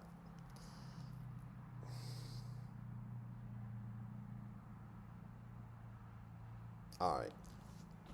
Let's see how abbreviate. Maybe we can get this done within 2 hours. You know better than I do, actually, at this moment. God willing. So the second topic here is a little bit. We're jumping topics, and again, this is the topic of the day. The first one I addressed was wanking and hoeing. Went a little bit further, as I tend to do, into that topic. So, but here's the second one, and this one is a large topic as well. It goes somewhat hand in hand with the first topic. but it's different. So this one pertains to cities, the line between indigeneity and imperialism, um, and where we are today and where things are going at this moment. And that continues into the third topic, which is recent communications and overtures concerning uh, the well-being of global world society in the proliferation of technology at this moment. So that's the third topic, and I just say that away to help with the continuity and perhaps brevity. Here we go.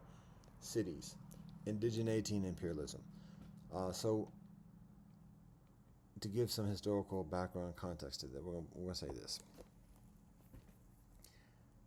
We have this primordial experience of the wilderness, the garden, essentially first, and then we have the wilderness, the adverse experience amidst the natural elements of this earth. And because of those adversities, whether it's from the natural environment, storms, seasons, earthquakes, or whatever else, um, to the point of the beasts of the earth, whether it's little buggers that infest and whatever else, or whether it's big buggers that come in and sink in the teeth or whatever else, there are dangers within the wilderness, whether it's other beings, other humanoids competing against each other. And additionally, there are dangers within the wilderness to the extent that many humanoids gather into collectives, clans, tribes, often still very migratory, moving around here and there, often with the herds, often with the seasons, often in the forest gathering aspect, partaking of one part of the forest and then moving around where there's still some berries or whatever other fruits and vegetables and seeds there are available. So it goes from that experience, and then the clans and tribes starting to become stationary and form a city, and cities forming walls to protect against the dangers of the wilderness, whether that's from droughts and starting up agriculture. Um, it's a little bit of the chronological sequence of this is a little bit ambiguous, but cities being a place of fortification against the wilds, against the beasts, against some of the buggers, against some of the other peoples. It becomes a place where agriculture is cultivated to establish stores, to be able to live through droughts and famines and stuff like that around the surrounding lands. So cities, that's a phenomenon around the world. In the cities, many cities become fortified walls and become very big, and additionally. And so that's kind of like the middle ground. That's where we pause, because it's from that experience of the cities and agriculture and eventual industry and building tools and weapons and stuff like that. It's at that stage where the experience of indigeneity, that primordial or that primal experience of cities, is the middle ground between the indigenous and the imperial.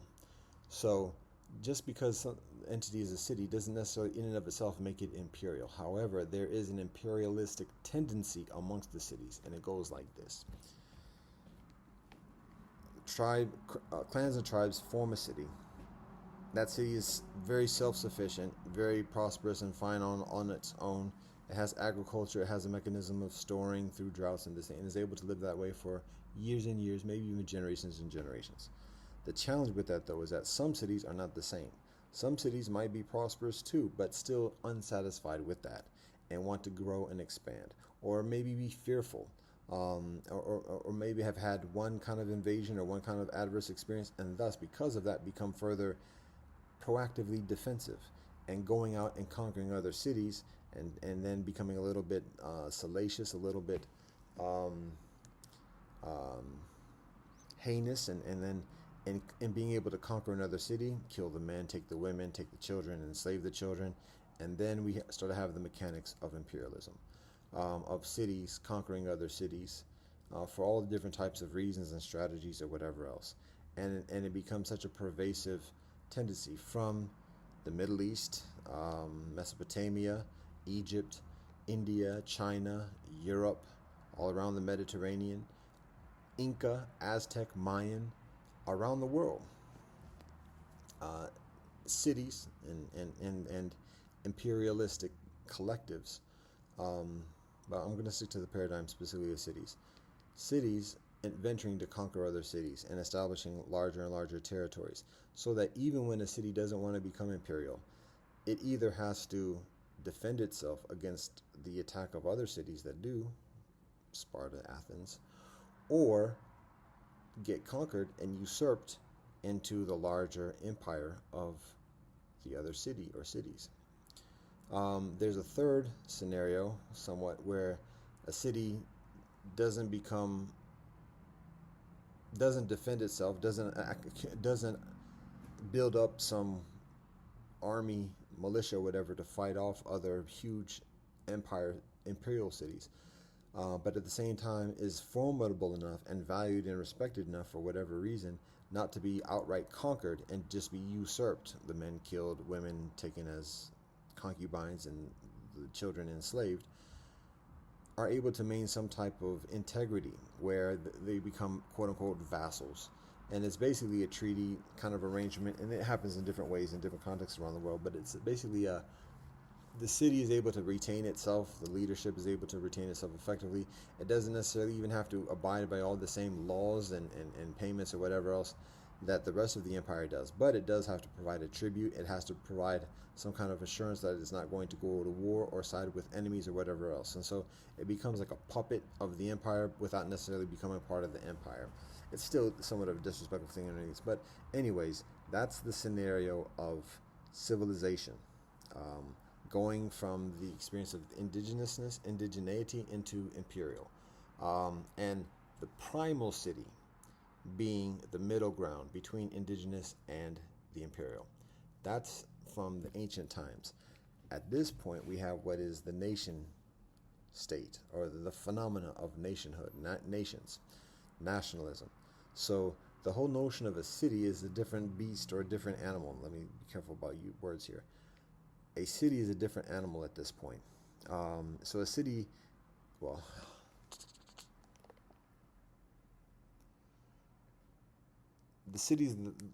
the way cities are seen today is different than how cities are thousands of years ago, because cities today, at this moment at least, are seen as just one part of a larger nation.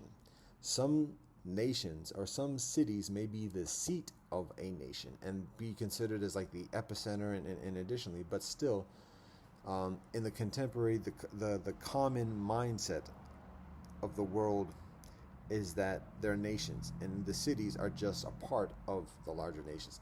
Nations itself is a very new phenomenon, only a few hundred years old, because before that, it was the establishment of an empire around a city. Rome, Athens, Egypt. Even when the seat of the empire changes from one city to another, like from Rome to Constantinople, which is now Istanbul, it's still a city-based empire.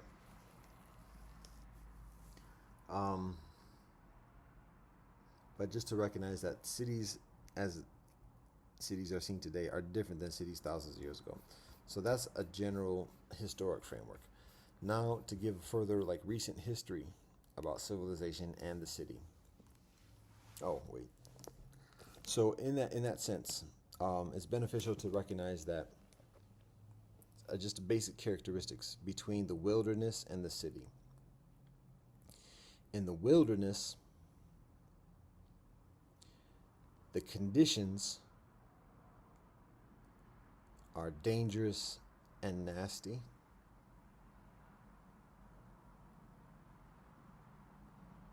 The people,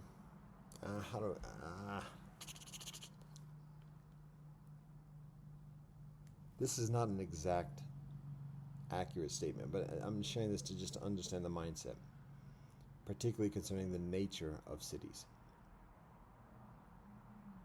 When we get into the core of the wilderness, how about that? I'll use that ambiguity to have help with the accuracy, the conceptual cognitive accuracy. When we arrive into the core of the wilderness,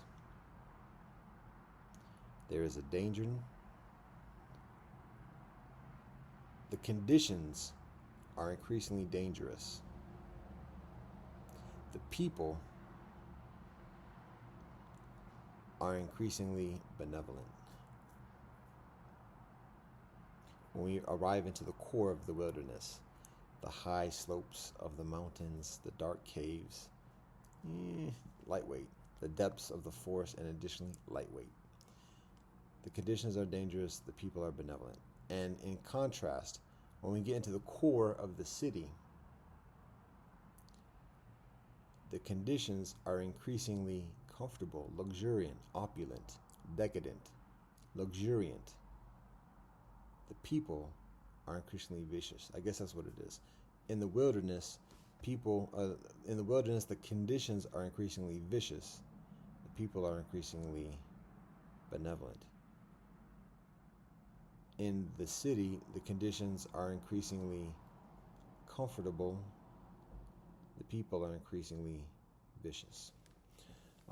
Just the nature of the city. And what is meant in that is that again, the wilderness is tenacious. It's not racist. It's not classist. It's not genocidal. It's just across the board. There are harsh conditions. There's beauty and there's regenerative and tremendous miraculous healing powers within the wilderness. But there are beasts. There are diseases. There are storms and winters, and additionally. So the conditions are tenacious.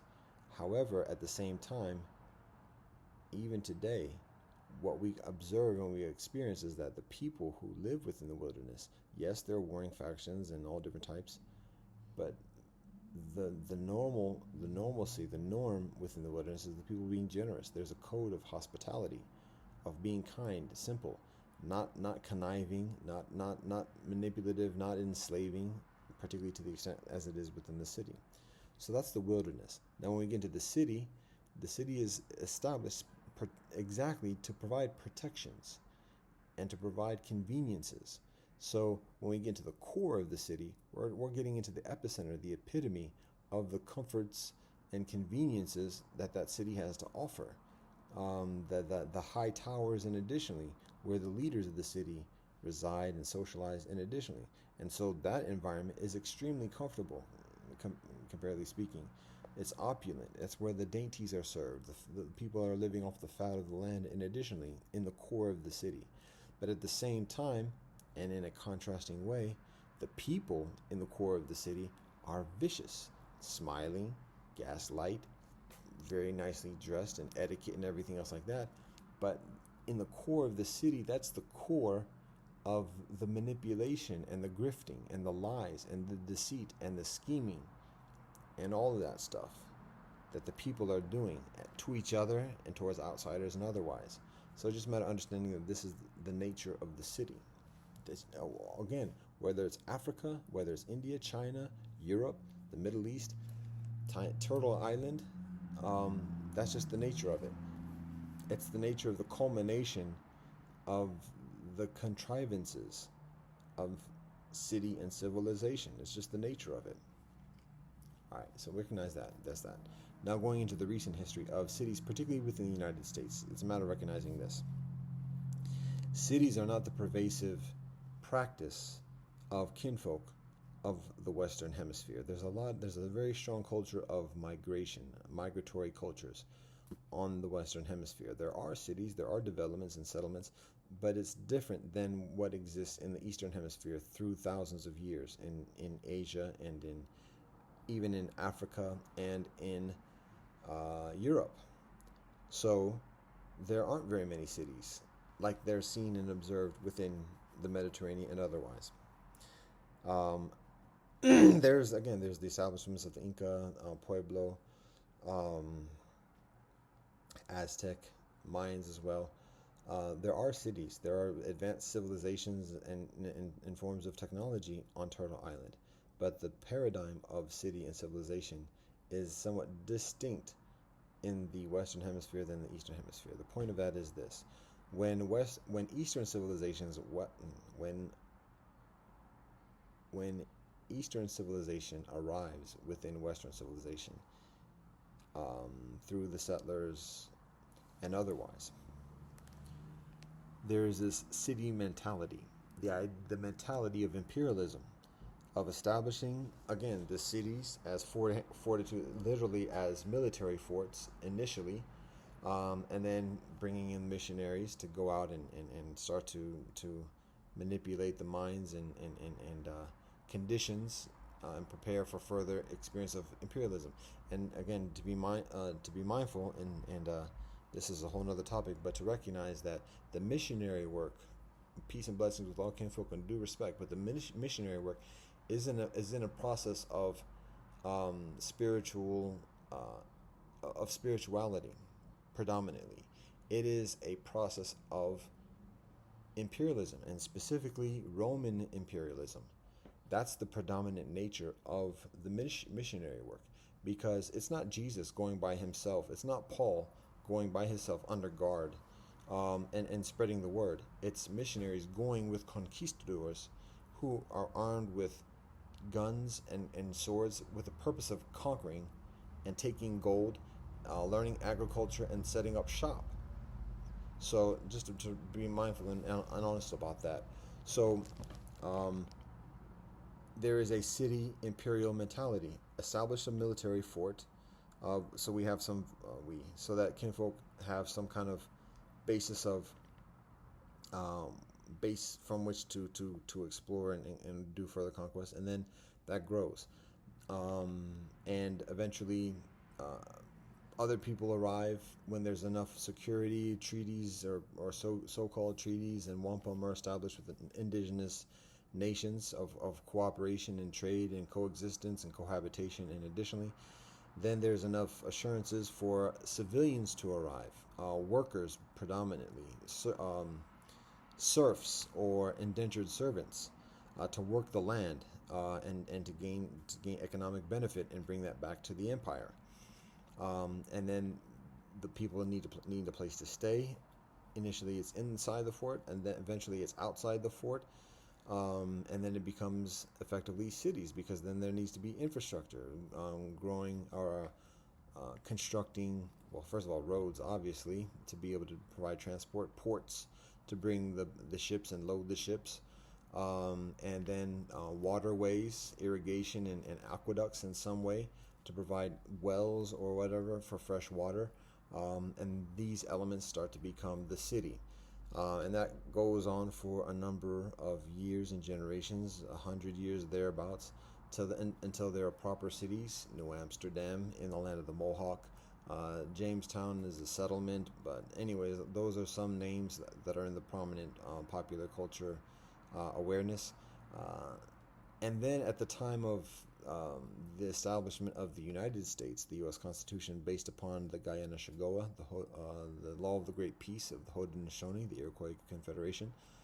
When the United States is established, it's 200 and some odd years ago, there are already very formidable established cities.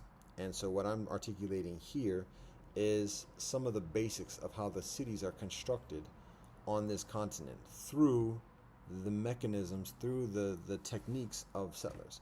And it goes like this. Initially, the cities are on the coastal lines of the Atlantic Ocean. Very logically, that's where the ports are, and that's where the first strongholds or forts are established, and the cities around that. And eventually, once those cities that later, through different migrations, whatever, become Boston and New York City, Boston in the land of the Pequot, and New York City in the land of the Mohawk, Philadelphia, we can call Haudenosaunee and Shawnee and Delaware, Cherokee, to Washington, D.C., and further south into the lands of the Cherokee and the Creek and the Seminole. So the ports are the first initial cities, Philadelphia essentially being there too. But then from the ports, there's exploration of what else there's available along the Great Lakes and a number of the cities along the or what become cities along the Great Lakes, and then often up rivers. It's easier to travel generally through rivers than it is on land. Particularly, it's easier to transport things via rivers and lakes and oceans rather than overland. There were no trains at that time, and there were no motorized vehicles. If it was going to be transported by land, it either had to be transported by hand, by persons carrying it, or by animal, horse or ox or otherwise mules, um, traveling. And that was much further laborious and expensive and slower, generally speaking, than finding a river and then transporting by river. So, because of that, there is an increasing amount of transportation through rivers. The East Coast has a lot of smaller rivers, not a lot of the prominent rivers like the Mississippi or the Gichimacanuck that goes into the Great Lakes, or other rivers that are somewhat further west. But there are a number of small rivers, so people travel up the rivers and then establish settlements along those rivers and then build a city. So, for example, a place like this where I'm sitting in the Cuyahoga area in the city of Cleveland and its municipality and surrounding metropolitan area, what essentially happens is that a settler arrives and claims it, and it gets filed into the mechanics of the imperialism.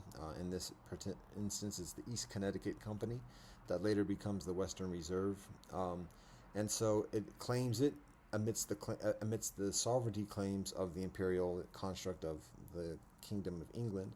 And so now it has it's on the books in terms of the imperial record. So now it has authorization from the imperialists, not from indigenous people or necessarily the world, but it has registration with the imperialist Kingdom of England to set up shop, so that by anybody who violates or whatever is the city is under the protection of the Imperial Kingdom of England, or Britain, as it may be at that time.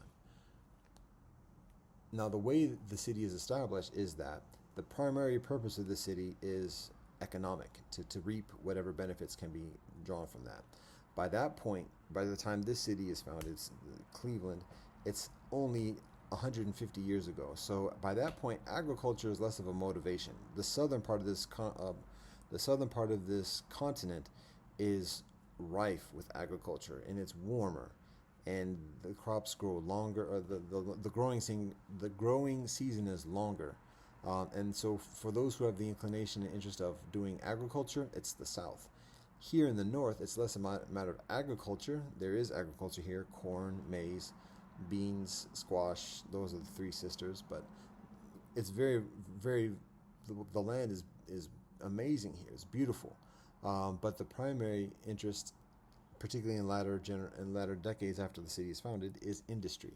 So the scenario in modern economics, the modern economic model is this: people set up a city, set up a settlement, start constructing factories, and then around those factories construct residences for the factory workers to live. Usually it's just men living by themselves. When there's enough prosperity, when the men do well enough, then the men are able to bring their wives along or get married and have wives and children, and then the residential settlements get larger. And it kind of is like, I won't say haphazard, but the way the cities are initially planned is a little bit haphazard. Factory barons are competing against each other and just very motivated to construct as much as possible, fast as possible, and just ramp up production. We're at the beginning of the Industrial Revolution, quote unquote. So there's a lot of motivation, a lot of investment in factories, and so we want, I'm not going to speak in the first person in a sense, but people are very motivated to do that, to sign people on, for people to work in the factories, and so got to make the residences available and accordingly. And that's how the city is established. Again, the infrastructure of the roads is constructed accordingly, primarily to move the product, and then people can walk to work or whatever else. Eventually, when the cities get larger and there are a number of factories and there's an infrastructure, now, okay, do some aqueducts and plumbing, the wells as much as possible, but when need be, do some plumbing, and that's how the city is established. Eventually, when there becomes a larger number of inhabitants, there is the necessity of giving some forethought to the planning and some strategy. Public transportation becomes a thing, and this is a little over 100 years ago, maybe 130, 140 years ago. Trolleys, streetcars, that mass transportation, so that people aren't walking directly to work at this point. They're taking trolleys and other types of wagons and other types to get to work. The area of the city is expanding, and so it becomes further a grid, and it's further planning. So that is like the mechanics of the cities, the modern economic paradigm of cities in the past 200 years.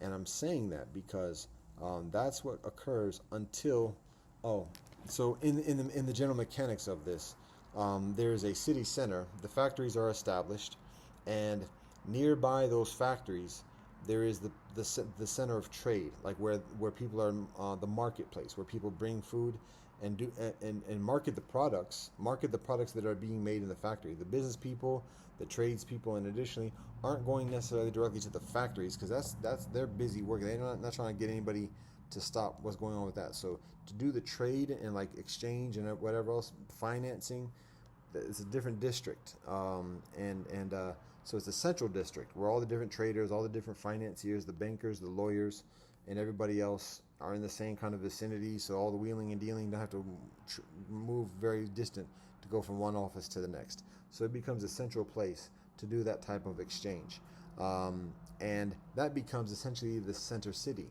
Here in the Cleveland area is called Public Square. That's where all the main offices are. That's where the downtown area is, the city center. And then again, residences build in proximity to that.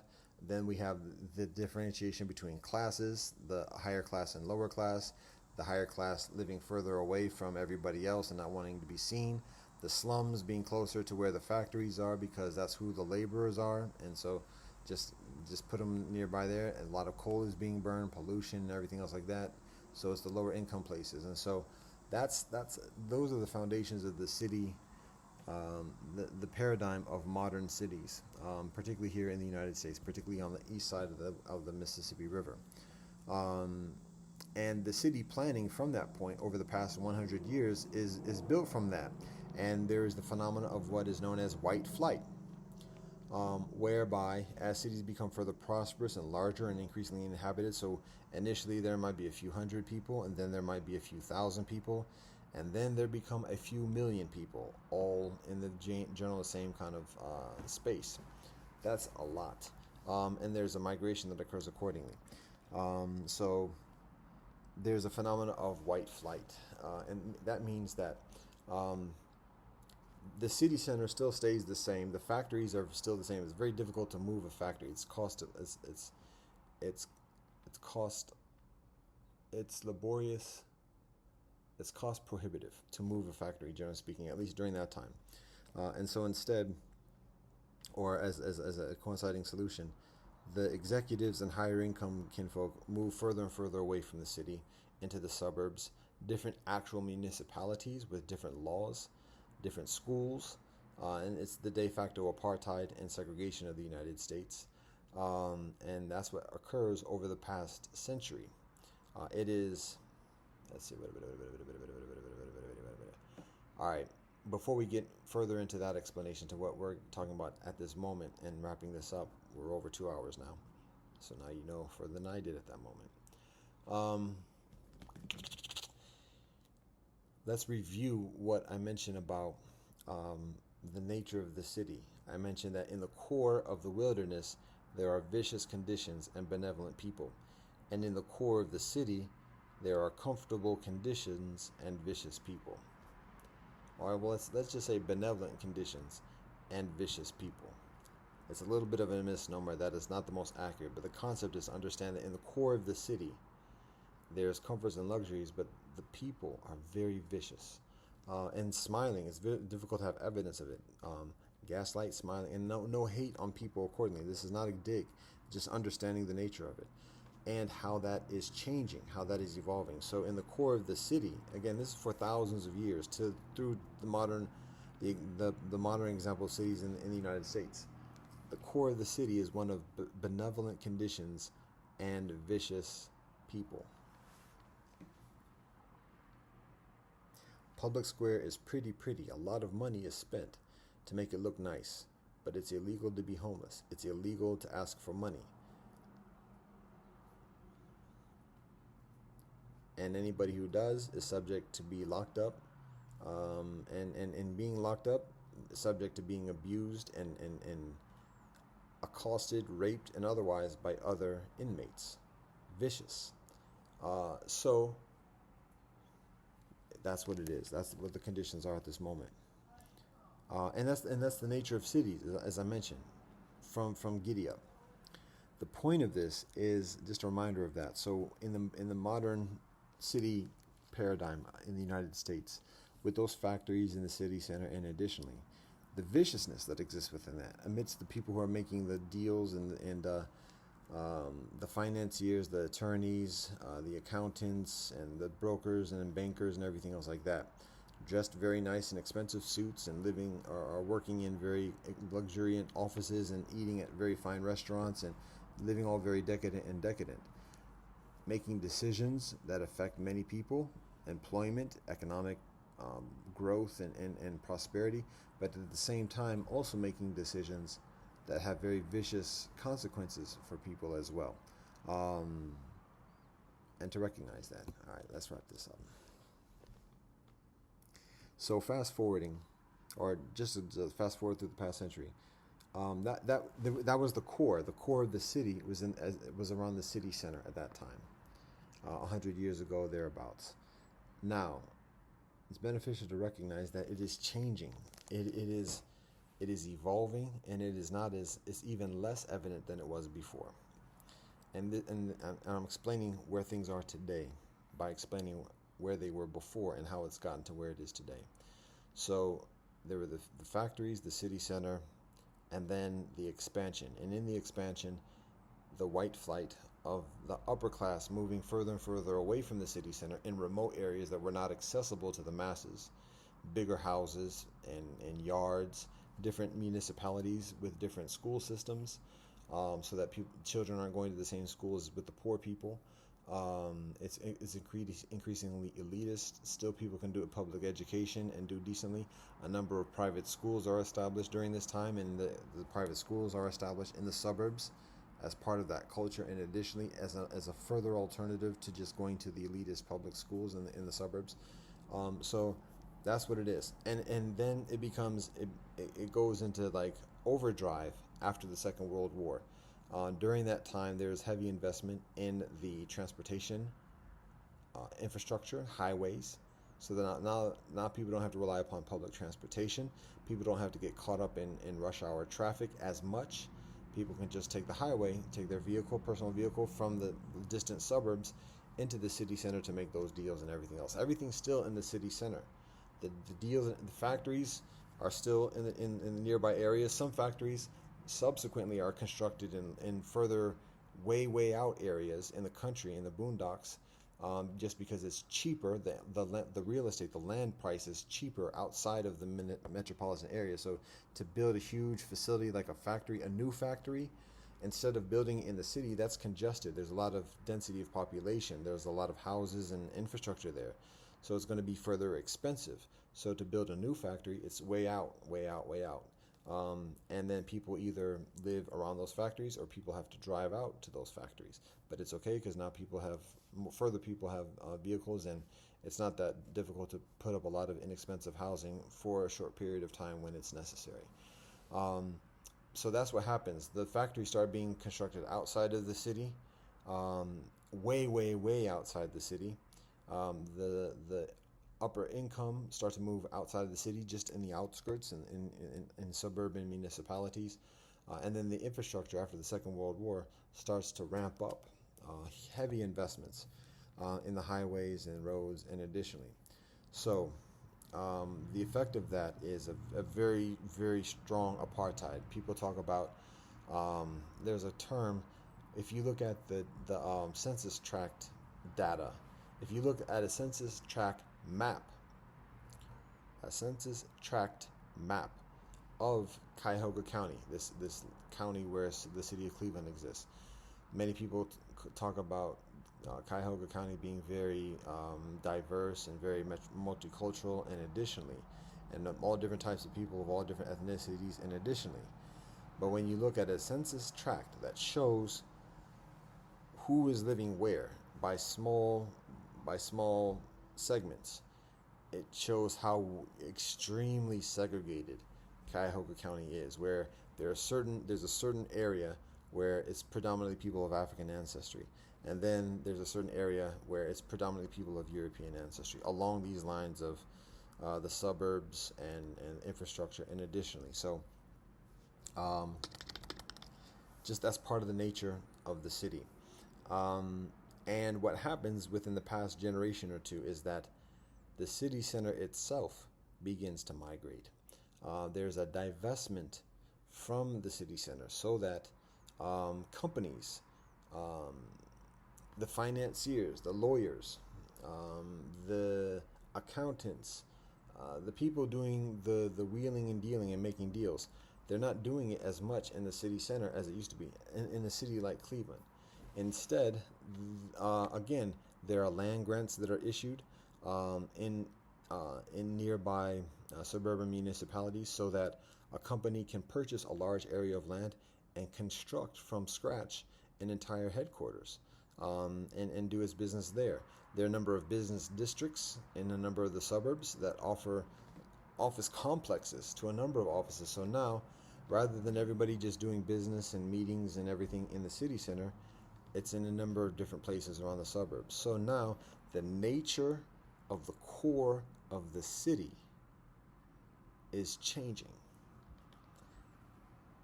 And instead of being one particular area, geographic area, now the core of the city is somewhat diluted in concentrated portions around the city.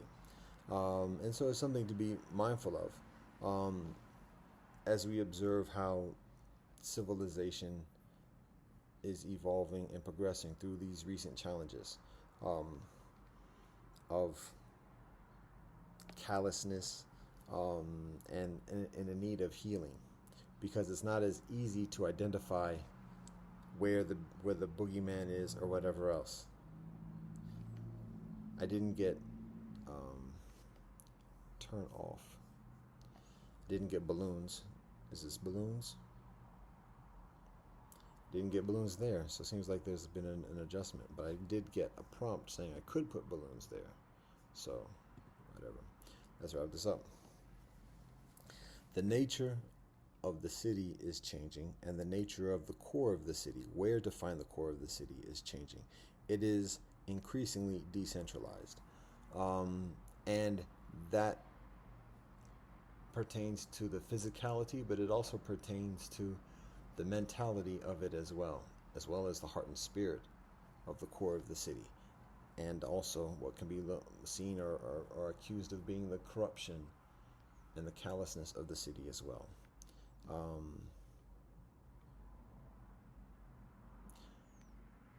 So with that recognized, I go back to what I mentioned before, the calling to go even further outside of the city into a further rural area where there is an immersion and proliferation and predominance of nature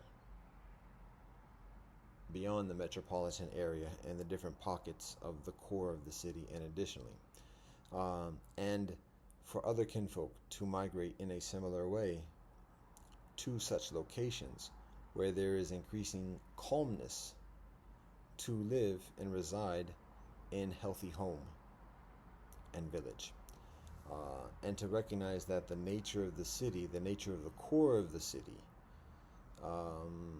is different than it is even just 100 years ago and otherwise, and that the sanctuary away from the city is evolving too. Now, it's not all doom and gloom even within the city, but it's a matter of just providing some perspective and some knowledge to make informative decisions, and whatever motivations there are accordingly to enact and carry through those decisions. That's the second thing to share. The third thing to share is along those lines, as I mentioned, the concerns about technology.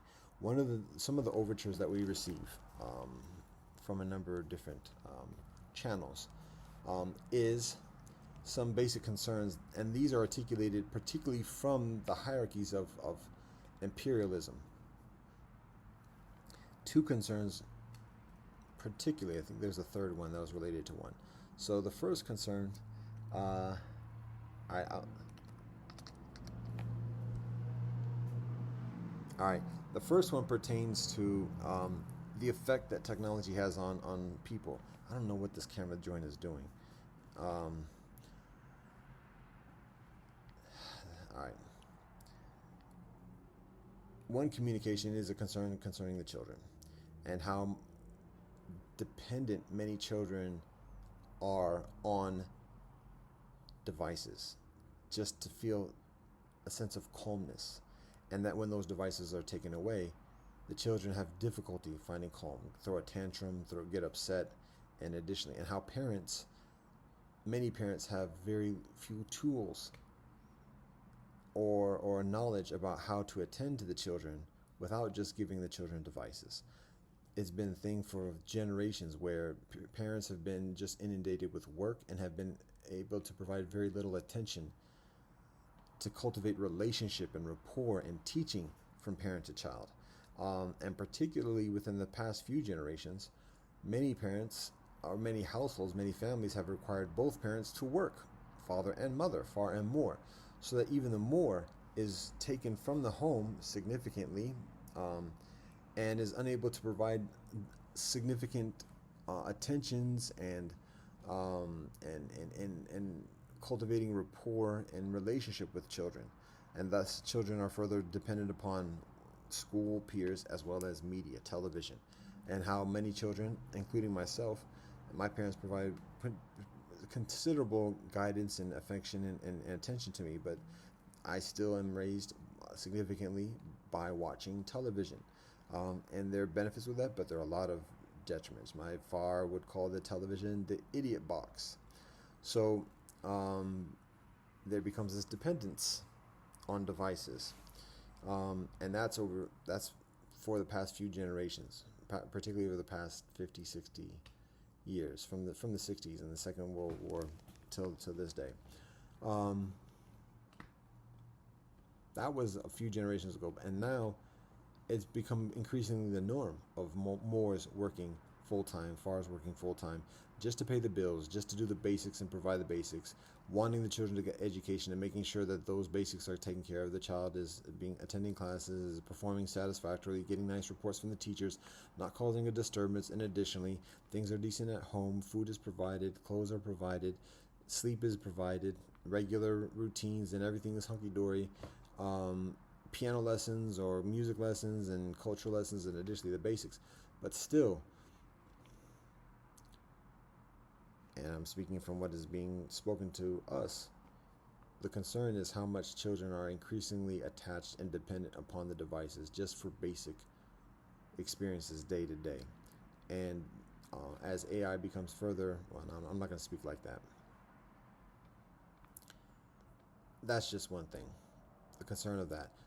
Another related concern pertains to how much AI is rendering human labor redundant, and the effect that has in the labor force as well as within society, particularly amongst highly educated middle income and upper income kinfolk, and how those implications affect the rest of the aggregate of society. And it might be a further,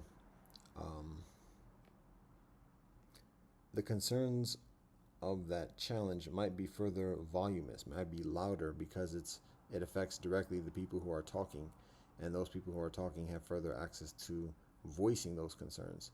Whereas if the same concern or challenge was being posed against lower income kinfolk or whatever, there might not be as an urgent plea or articulation. So keeping that in mind, there's still acknowledgement of the concerns that are articulated, and just further voicing that and processing the conditions. The other topic of concern that was, or the topic of challenge that is addressed, is the need for energy. And this is a little bit of a charged thing, but boom. There's a number of levels to this, and it gets a little bit nasty when we acknowledge what is actually being articulated. So at the service level, what is articulated, again, this is for coming from the technology kinfolk and this element of the imperialistic experience. Kinfolk are talking about the need of there being a significant need of augmentation, increase of energy, cultivation of energy, electricity, to support the growing technology. This is what is articulated through the mechanisms. And what is described is the plans for the next decade or so, and the anticipated needs of large data centers that facilitate the storage and mechanisms of these media joints, like huge sized data centers to accommodate the usage, and those data centers requiring a lot of energy, a lot of electricity to function. And the description of the amount of electricity needed is described in terms of nuclear power plants, meaning that it's one typical nuclear power plant is insufficient to supply the necessary electricity for one of these intended data centers, that it would require something like 10 or 20 standard nuclear power plants just to effectively power one of these intended data centers. And these data centers, again, being described as necessary to facilitate the growth or the expansion of whatever is anticipated concerning the usage of technology by the world society. And so those numbers and those implications, again, presuming there's validity within that or whatever else, and again, recognizing this is not an inevitability, it is conjecture, it is a speculation. So recognizing that, because there can be significant changes in world conditions that just completely erase that type of estimation. But going from what is communicated and presuming it's accurate, presuming it comes from some semi or proficiently genuine kind of intentionality and methodology concerning the mathematics, and additionally, that has significant implications, because what is communicated in a general and further kind of primordial and somewhat ethereal or spiritual sense is that, one, decoding it and recognizing that when we're talking about the data centers, what up, WASP? When we talk about the data centers are imperialism. And when I say imperialism, I'm not saying bad and good. I'm just saying imperialism. The data centers are imperialism. And we could almost equate it to being the core of the cities at this point. And this leading front of imperialism is articulating an urgent need of energy. Nuclear power plants was just one example. Obviously, electricity can be provided through a number of different means, but just a huge amount of energy to supply the imperial march. And when we recognize though that plea or that call for energy as a call from an imperialist mechanism whose intentionality is just to consume in and of itself, that becomes a little bit concerning in and of itself.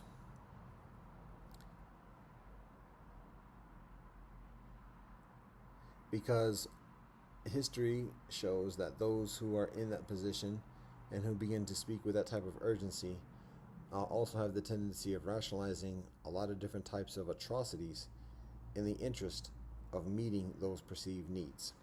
So before, it might have been the cause of eradication of foreigners and competitors economically, and now there's the concern of it being the eradication of people or non-compliant kinfolk in the interest of the optimization of energy flow.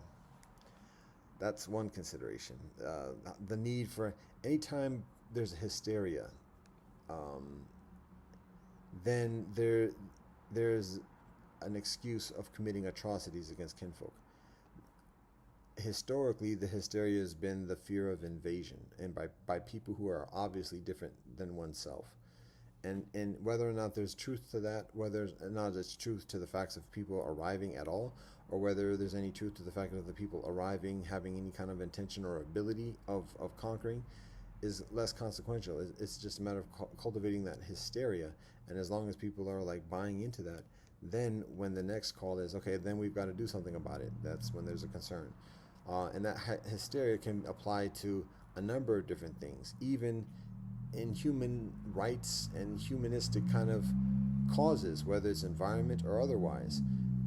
Hysteria is hysteria, um, and that hysteria is increasingly susceptible to manipulation in a number of directions. One of which is atrocities towards life, and that's what the concern is. Particularly because science has yet to show a proper guidance and discipline and empathy towards life.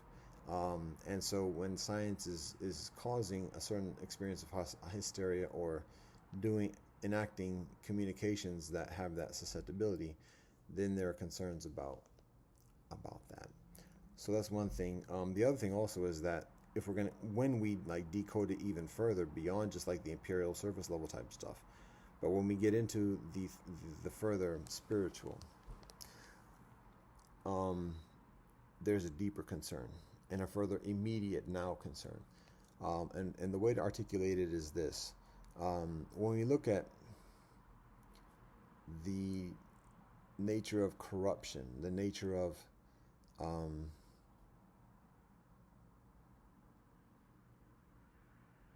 there's a specific word that occurs to me before, but it escapes me at the moment. And I'm not going to wrestle for it. I'm going to endeavor to conclude this expediently, comparatively. So rather than search for that, I'll just continue to describe it as just like a vileness, I'll say. There are three strands as it pertains to this primordial kind of vileness or corruption particularly within the experience of the city. It's not exclusive to the city, but when we talk about the viciousness of the core of the city, there are these three strands of vileness. Those three strands are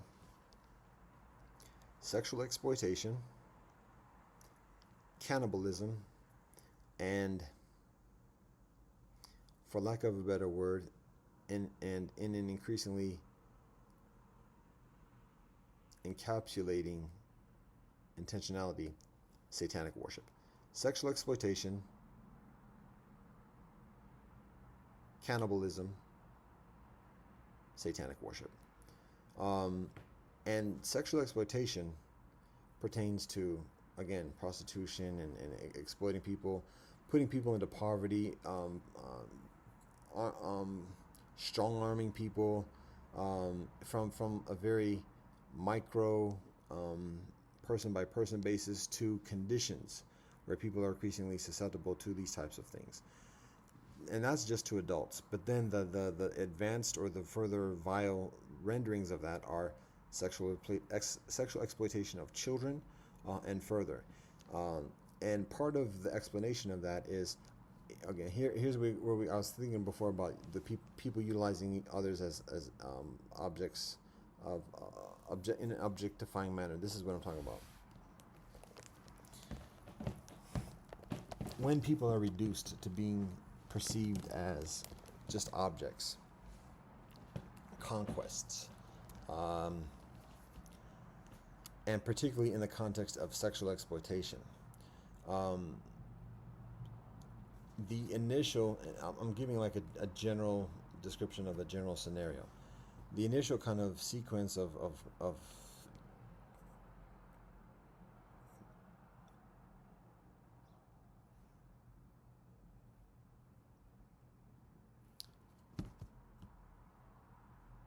something that goes down. It's not digression. It's wow.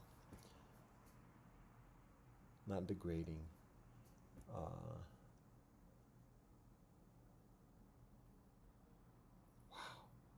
it's very applicable to the sexual experience. It's not procreative. It's it detracts. It's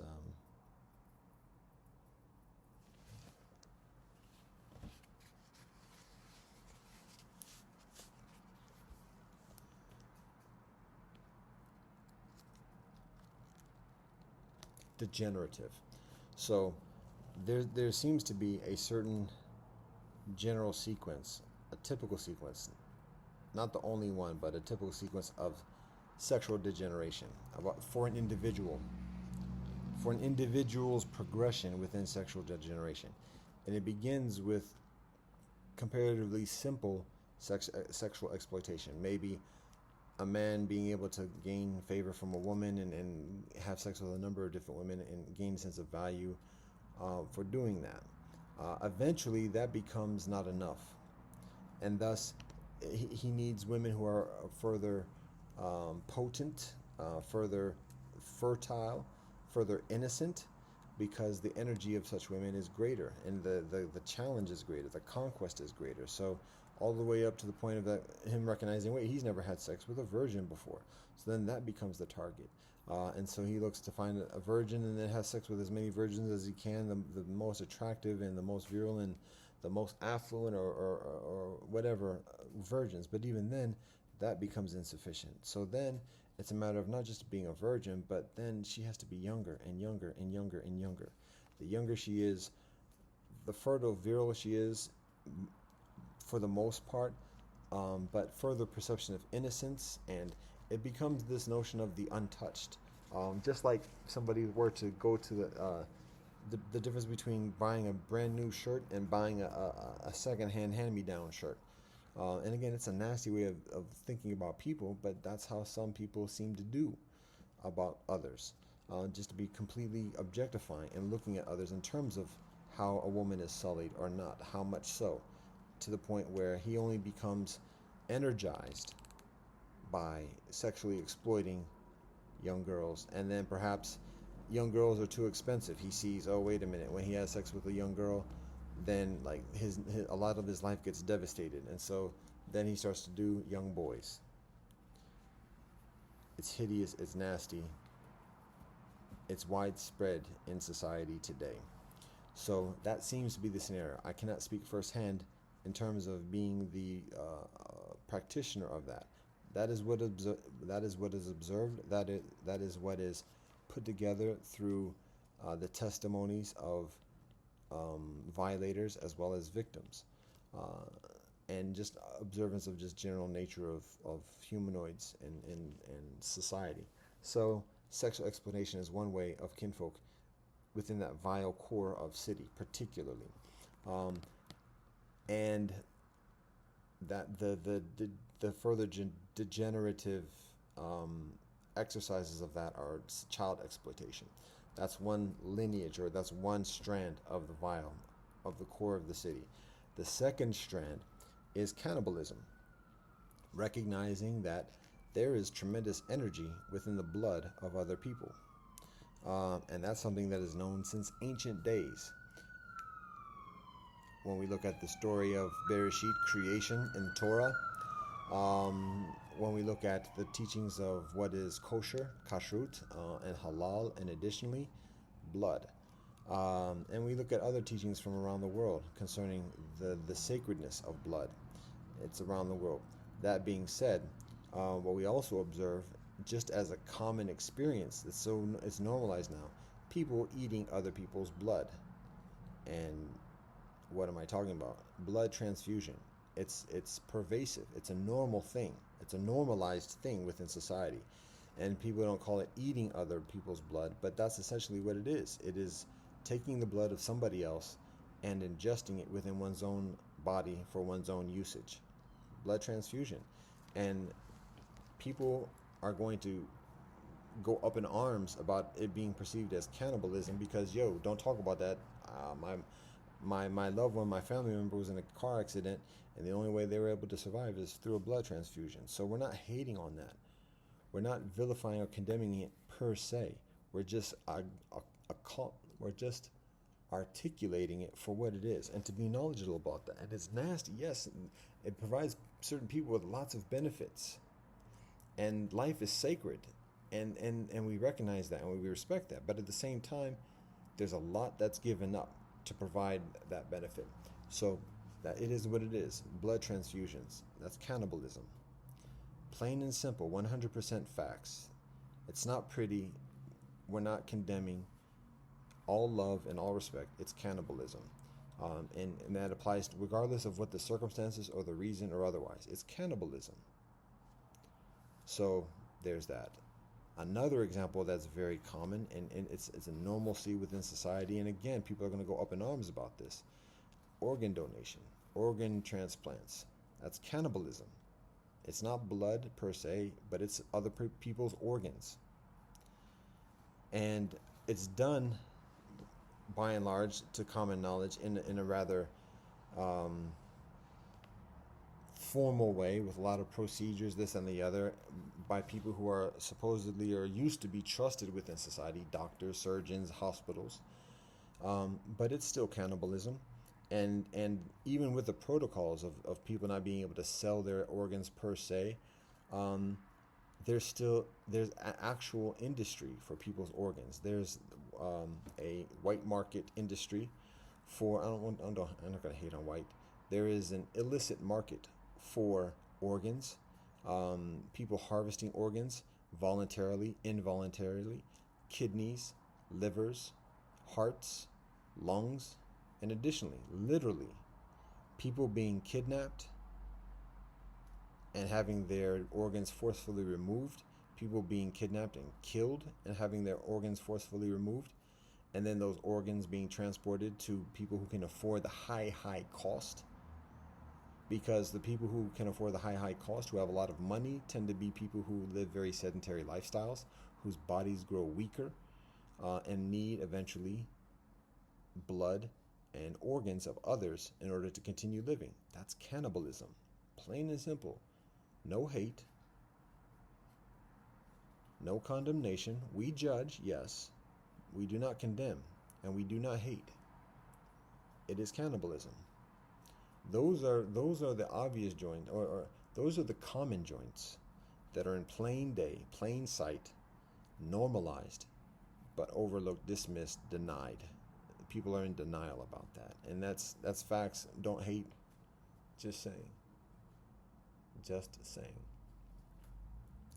Then what that does is it creates a culture where people turn a blind eye to the nasty things, the further vile, degenerative practices of actually eating other people, literally eating the flesh of other people. And it's not just like Jeffrey Dahmer type situations. It's affluent kinfolk living in the shadows, knowing how, being very predatory, staying away from the watering holes where the rest of the beasts and animals prey upon each other, and instead occasionally have prime bodies delivered, and then eat of those prime bodies, blood and flesh and otherwise.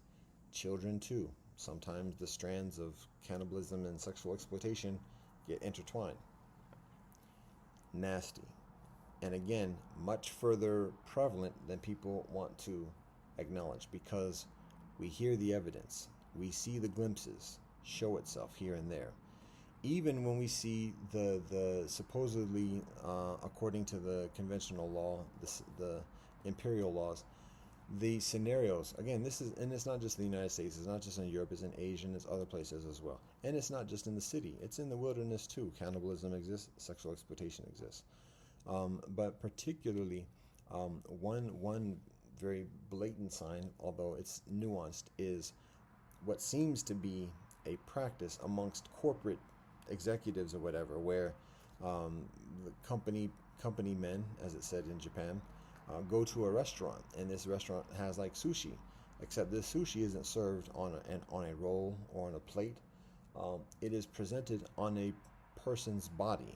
People, young people, attractive, fit models, lie naked on a platform, and kinfolk sit around like a hibachi and there is sushi that's placed on that person's body. And so people have a lunch or a dinner and communicate, talk with each other, and share company or whatever else, and meanwhile eat sushi off that person's body.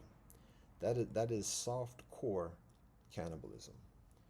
And the normalization of and the acceptance of that type of soft core cannibalism makes it easier to veil and hide the further pervasive and vile forms of cannibalism that are less acceptable amongst the common mind.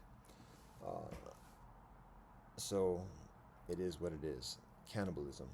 Then, like I said, it gets into the further vile, outright human sacrifices, child sacrifices, drinking of blood, and additionally, that if when shown to the masses, it's easier for people to say, I can't do that.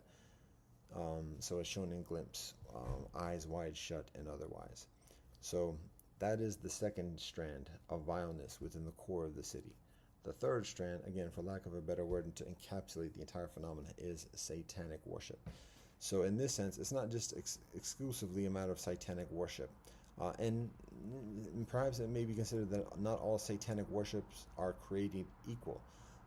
But the point is that it is a cultic experience, a cult experience that taps into teachings, experience, and guidance of the occult, of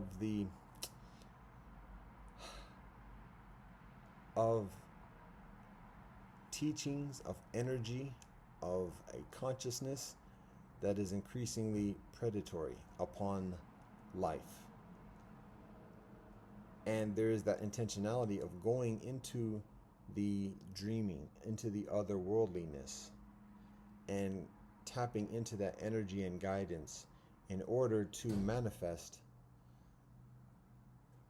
predatoriness against life in this earthly realm. So it's not just a matter of science and just using technology and mechanisms of politics or military warfare or manipulation or pimp talk, but it's going into the otherworldly.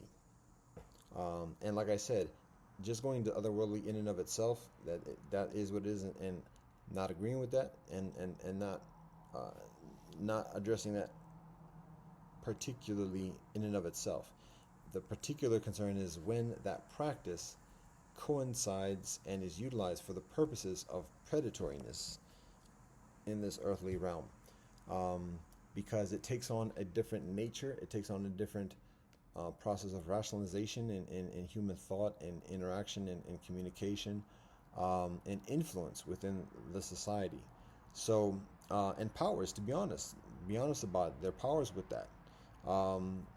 And so again, there's also there's often, not always, there's often an intertwining of these different strands, whereby cannibalistic circles are involved in satanic cults and also do sexual exploitation as well. And sometimes one just does one and nothing else. So, but just recognizing that these are elements of the core of the city experience for thousands of years around the world, and recognizing that it is evolving at this moment beyond just a geographic central kind of local type of focus into an increasingly decentralized and digital experience that is calling for further sacrifices. So that is what we observe. And again, what we see a solution is, again, cultivating healthiness within ourselves, identifying what healthiness is, cultivating that within ourselves. I might be accused of saying a lot of the problem. I give it a lot of information, I think, in this joint. A lot of it focuses in the context of problem. In terms of details of solution, I'm very leery of people talking a lot about problems and not talking about solutions. So, and oftentimes I observe myself as I'm here at the moment, where I talk a lot about the problems because it takes a lot to just analyze and evaluate what the challenge is, and then doing that, okay, so then what's the solution?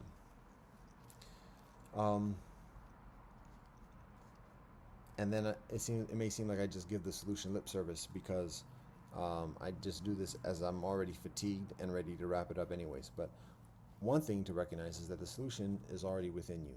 You already have the solution. You already know what the solution is. It's just a matter of remembering it. You have the knowledge of truth already. The kingdom, the sovereignty of heaven already exists within you. And so all the answers are already there. It's just a matter of remembering. That's one thing. That's particularly to give some foundation of assurance and security. Now, in addition to that, in an increasingly temporal and tangible, proximate way, you already know generally what's healthy. For you to be of a certain age to understand what I'm saying at this moment means that you've lived on this earth for a number of years. And to live on this earth for a number of years, you have an understanding generally of what is healthy. Even if it's a semblance, you have a knowledge of what that is. I'll give you a basic reminder. Water, vegetables, greens, fruits, plant seeds, grains, for nourishment, for nutrients, and the balance of this. Regular exercise, strengthening the core, and I need to say that to myself. Regular exercise, walking, running when we can run, playing sports, games, getting exercise, physical exercise, making it fun, regular, and then resting, regular, routine, regular.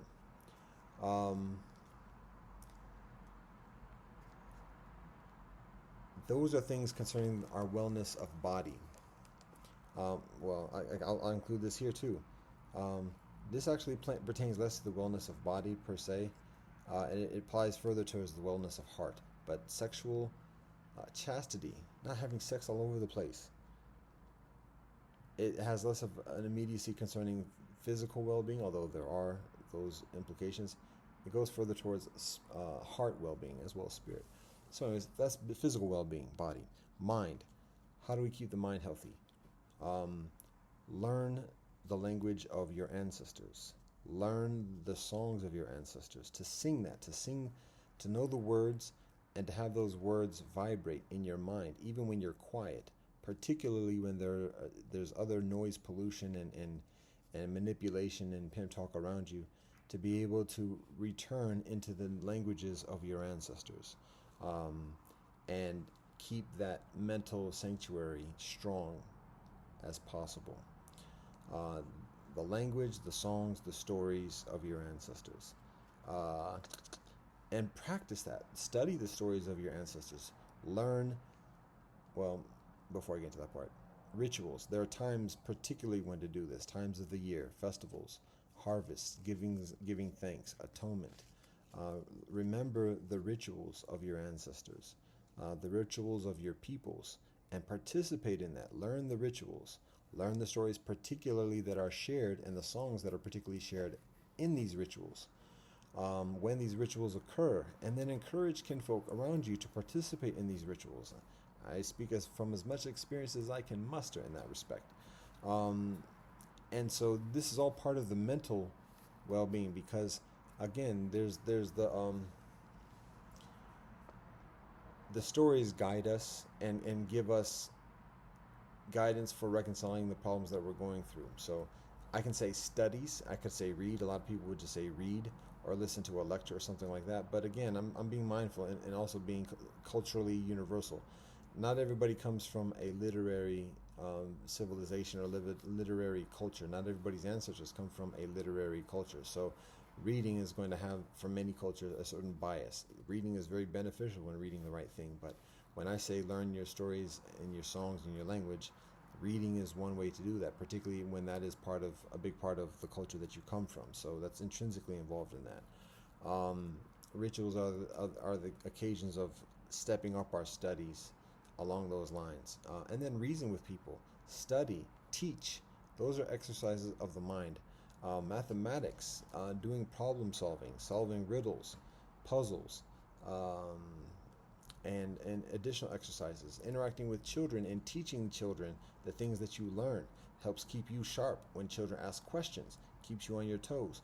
We learn much better when we are teaching, and when we are questioned, and we're forced to come up with an answer on our own. It's beneficial to practice on our own and develop and learn things by heart and teach from the heart and not just regurgitate a book. That's not teaching. It's a matter of absorbing the material and then teaching without a book and answering without a book. We can have a book for reference and additionally, but to cultivate a discipline where we are teaching without a book, and we don't have to go to the notes, or we don't have to go to the oh, dang, somebody just got in an accident. Hey, the body, that sounded strong too. People are going up to it though.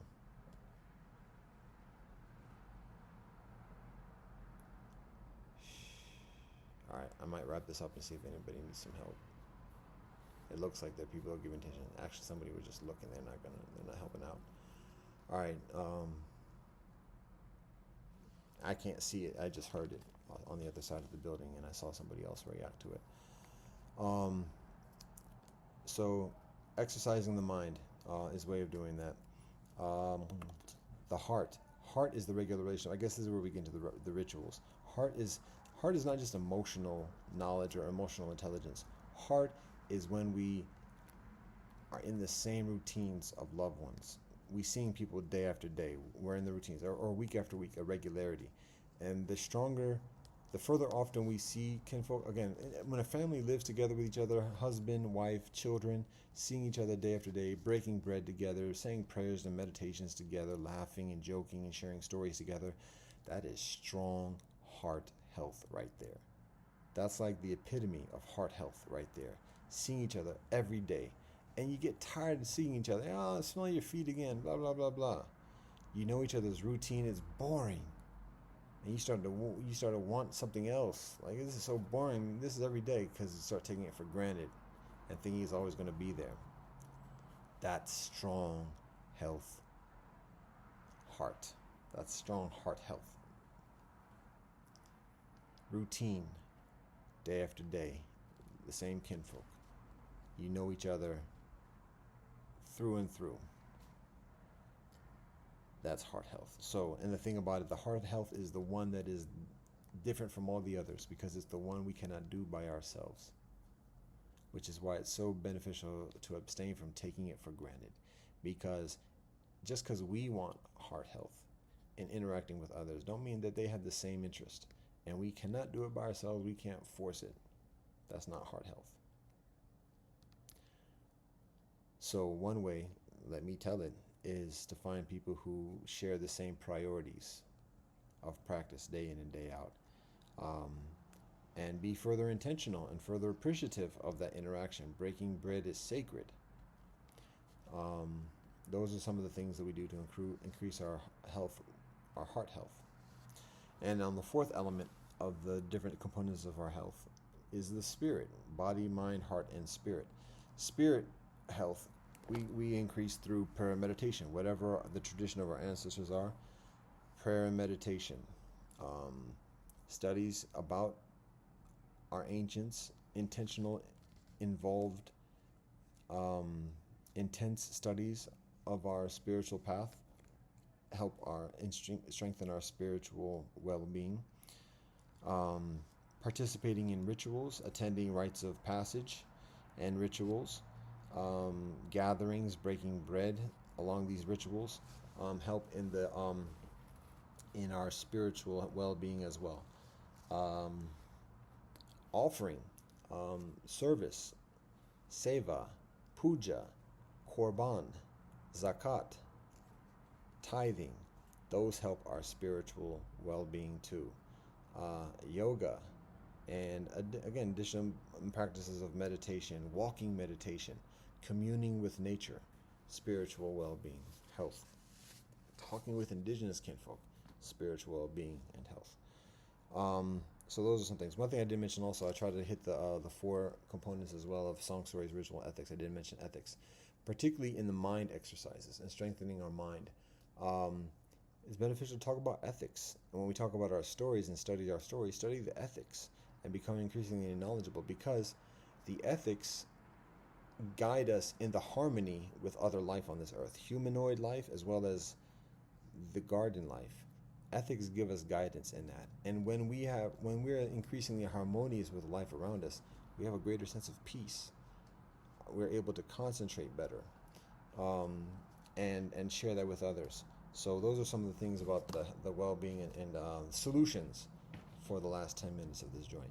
One thing I didn't mention before is that in the interest of, or amidst that call of the increase of electricity, that shows us the importance of withdrawing and decreasing the amount that we require the data centers, so that we're not putting so much of a strain on the world system in that respect. So we are considering measures to reduce our digital imprint on the world, and that includes these joints serious now, because now we're getting these urgent calls and overtures.